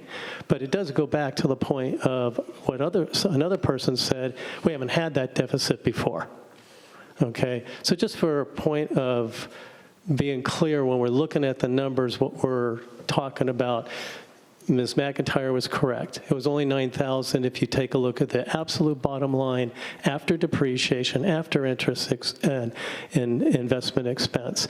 However, the interest expense was $661,000. Okay, and that had been brought up by Ms. Nedesheim previously, that should not come from SIF and PIF because that needs to be rolled back into SIF and PIF because that's for our renovation, our capital improvements. So, understood, Connie, thank you. Those are the key points of clarification I wanted to make. Thank you. Understood. Ma'am? Yeah. You ready to start again? Yeah, I guess I am. Brenda Frank, 149988. I'm not real clear on what comes out of PIF, what comes out of the different funds. When we bought our home in Sun City in 2019, we were thrilled with all the amenities, life was good, but as we lived here, we started to notice paint peeling off the buildings, parking lots breaking up, cool deck coating around the pools falling apart, and we didn't understand why those things weren't being addressed. We were told that there's no money. And then we got some change in the board members, change in management, and things started getting taken care of. And I was very much appreciative to see things beginning, what I would refer to as deferred maintenance. I don't know the official term for it, but maintenance that needed to happen on a regular basis that wasn't getting done for whatever reason or not. And I am so thankful that those things are now being taken care of. And I understand that's part of the reason why the budget is what it is because we did so many of those. Perhaps did some prior to their actual planned date. But on that note, I mentioned earlier the parking lot crumbling, the blacktop crumbling at the Willow Creek Golf Course, and was told that, hey, we put lights in the parking lot. Well, that's not where the issue is. The issue is back behind the snack shop where the golf carts are, that's turning into gravel, and it doesn't appear that that's on anybody's list of things to take care of down the road. And so I just wanted to make sure that that was out there and needs to be put on the list. And thank you very much for all those things that you've been taking care of. That the paint job at Willow Creek is great. It was long past due. The lights in the parking lot shouldn't have taken years to put in after years of people begging for it. And so I appreciate that you guys are taking care of some things. Thank you. Susan's got, looks like she had her hand up. Okay, Susan? 112650. So again, these are just thoughts about how we got here. So I'm going to tag on to Steve about the deficit. One of the things that we don't do is we don't use footnotes to explain the deficit. And in normal nonprofits, that's actually required to explain the deficit. Because out here, it looks like, what's the shell game going on? Where is this money coming from? I mean, we had a $3.2 million surplus at the end of the November, then 2.6, I believe, at the end of December last year, and that's been used up, plus the additional 300 in the before depreciation line. And so that's where you need to look at helping explain. Additionally, somebody brought up to me, in the past, you used to use percentages to show the percentage change from last year to this year, and that's gone. And I kind of understand why it's probably gone right now. But hopefully that comes back. So the other thing that I want to say is, somebody brought up, Jean brought up the PIF. I was part of that PIF. So we were supposed to recommend the PIF last year at the end of the year. When we brought up those 4 projects, which I now call the Holy Grail projects, which were Quail Run, Mountain View, PAC, and Best Friends Dog Club. We were told that we could not discuss the amount or timing, and I asked that to be presented to the board as well as to be at the town halls presented so people understood that we did not have the opportunity to comment on those, but that didn't happen, and that was disappointing. So that's one thing. Then the other thing is, with the $6 million that Steve brought up about the golf course, you know, our golf courses haven't been maintained over the last several years. They used to be absolutely beautiful. And what I thought is, you know, going through BP 16, we might have thought, hey, would it be better use of that money to try and improve all the golf courses, $1 million at each course? I don't know that, because we weren't able to put that through BP 16, which is something that I'd asked last year, but was told that no, it's already started, you can't do that. And so that's another thing that is an issue. You know, Del Webb ran a commercial during the Oscars talking about the beautiful properties of Del Webb. Well, we've got a little catching up to do. And then one thing that I want to get out is Preston, when you didn't support, the LRP does a lot of hard and long hour work. And at the last board meeting, you did not support us. And I was very disappointed in that because what you said was the exact opposite of what actually happened. And that is why one of our talented LRP members quit. And so that's really unfortunate that we're not supported, but yet management can do what they want. So that's really disappointing. Okay, thank you, Susan. Does anyone wish to comment? All right. Okay, I'm just going to make a quick comment, Susan, and I'm going to refer back to Dave Ramsey, where he always talks about the debt snowball, where if we split up that $6 million that's being used at Quail and put $1 million on each course, I don't know that you would notice differences. I do know from being on the properties committee and talking with staff that golf course, that the piping there has been shot for a very long time. And what was being done under previous management was basically just shutting off valves and taking out hoses. So we have to do right by that golf course.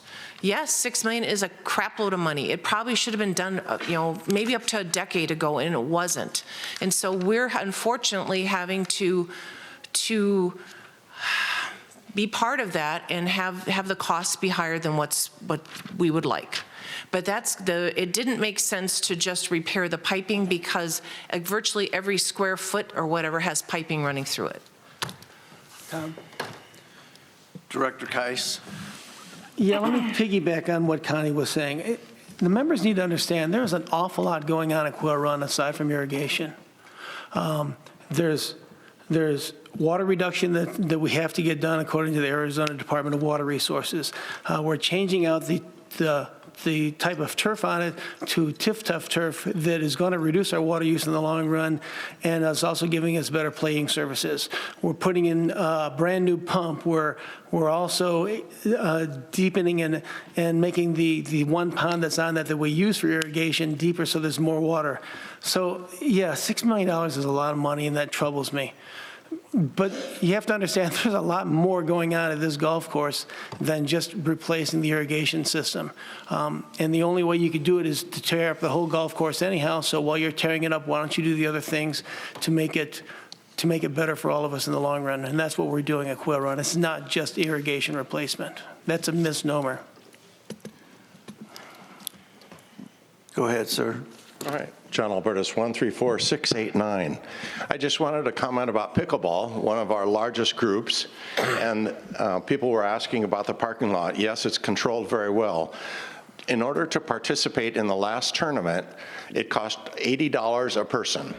So if there was 300 participants at $80, that's $24,000.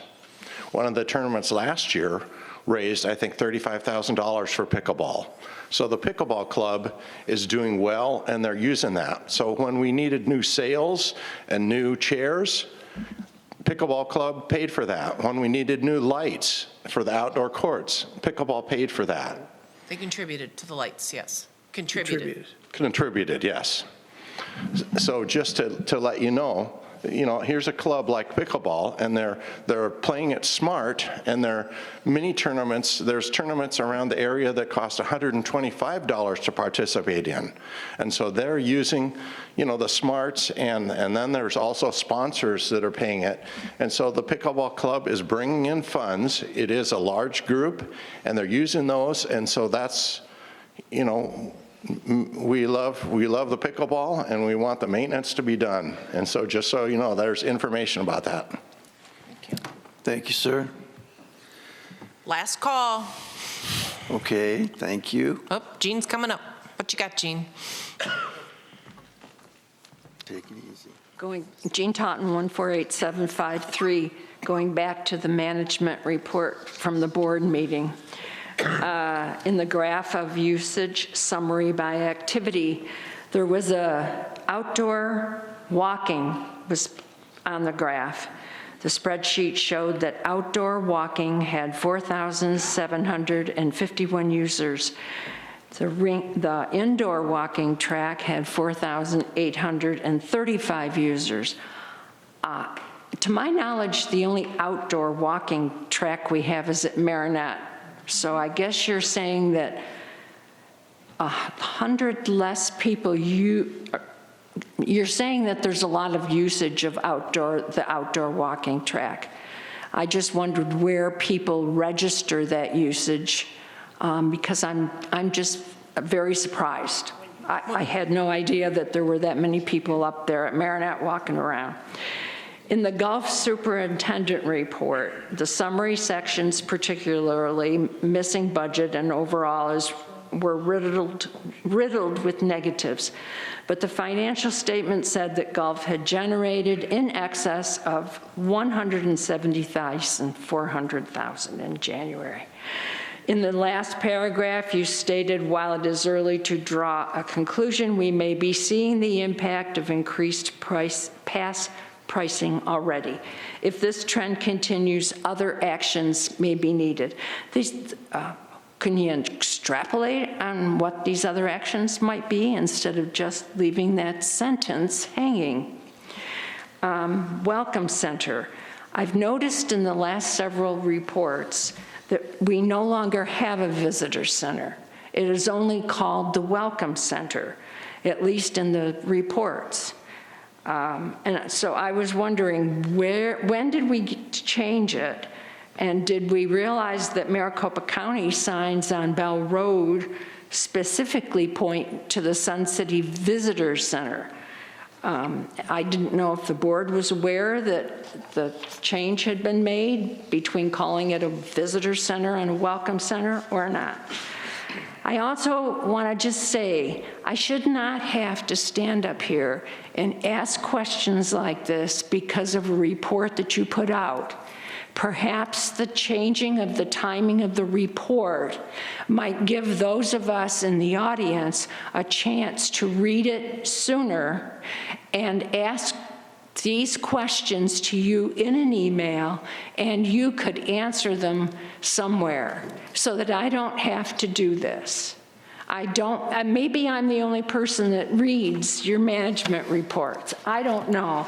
But I can't help it. They pop out and they make me ask questions. So thank you very much. And I really do resent that you can't answer any of these today. I hope that somehow there might be one here that caught someone's attention. So I hope there's some way we can If you work give me on that list, Jean, I assure you we will do the best we can to, whether it's directly to you or to the group, respond to those. And I appreciate you coming and reading through those reports. I doubt you're the only person who reads through them, but I know when I go through them, I have access to a lot of people. So my situation is like what your situation used to be. Right. So. Yes, you can go and if you have a question, you can just go down the hallway and ask. Yeah. Yes, and so to the extent that you can send me those specific things so I don't misinterpret or forget exactly what you were aiming at, I will do. I know the rest of the board too will attempt to respond to those as completely as we can and as quickly as we can. Thank you. There is one question though. I hope that you're able to keep our proxies because otherwise Yeah, let's hold that thought. We're got a long way to go on that process. Jean, I have a quick question for you. When are you reading the management report? After the board meeting? No, I don't particularly. I try to read it online when it's sent out by the board coordinator along with the agenda, I believe. A week before. It's hard for me to read online. I like to have paper, and I'm sorry, I'm Scotch. I don't want to print out this entire report because I know it's going to be sitting on the table.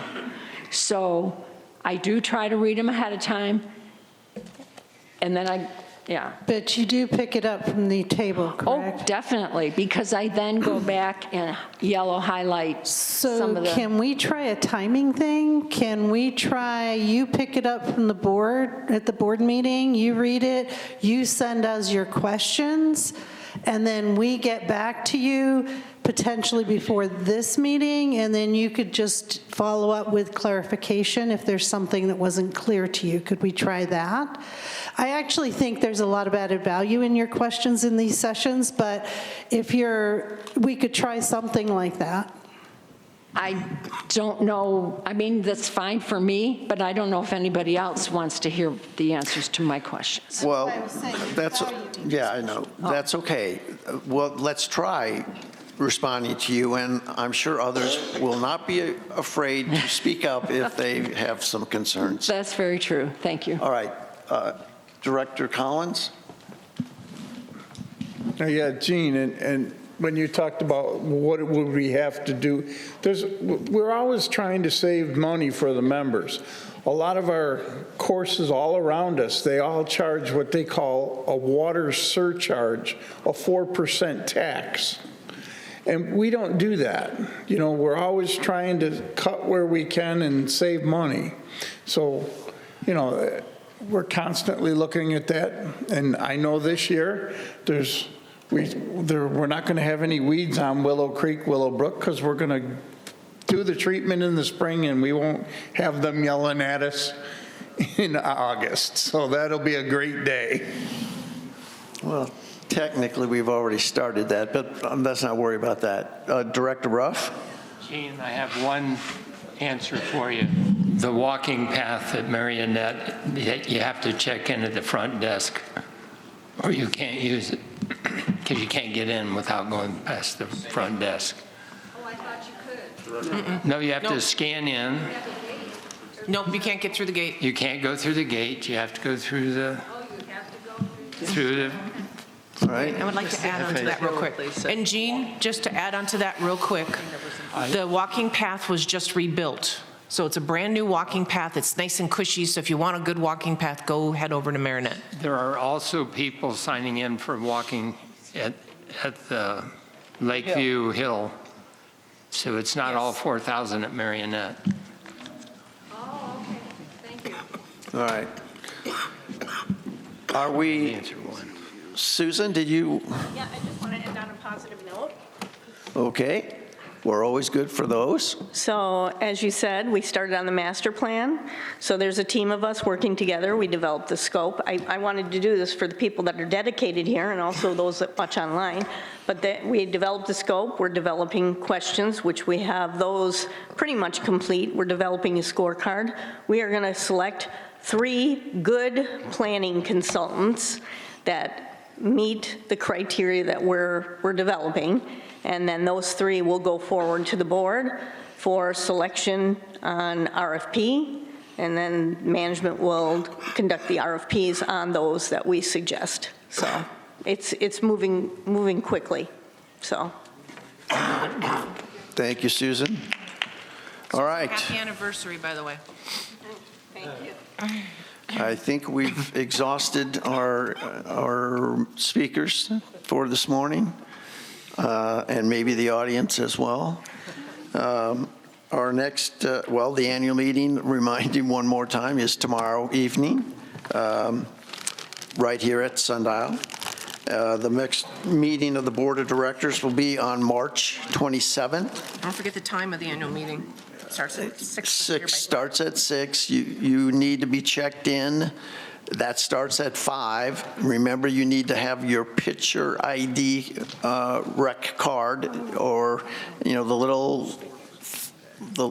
one with just the code fob. Thank you. That's not going to get it done, and a golf one doesn't get it done. So you need your regular rec card. It has to be that one. I'm sure they can all see that from there.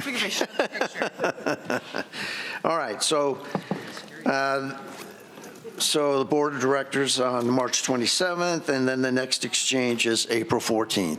So we are adjourned. Thank you for doing the entire morning. Okay, Jim.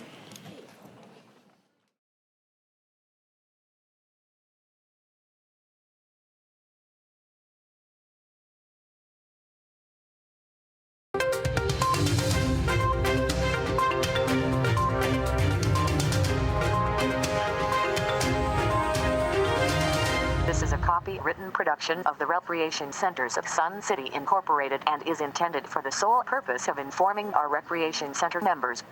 Any duplication, copying, transmission, broadcast, or use, including electronic and social media, is strictly prohibited without the prior written consent from the Recreation Centers of Sun City Incorporated.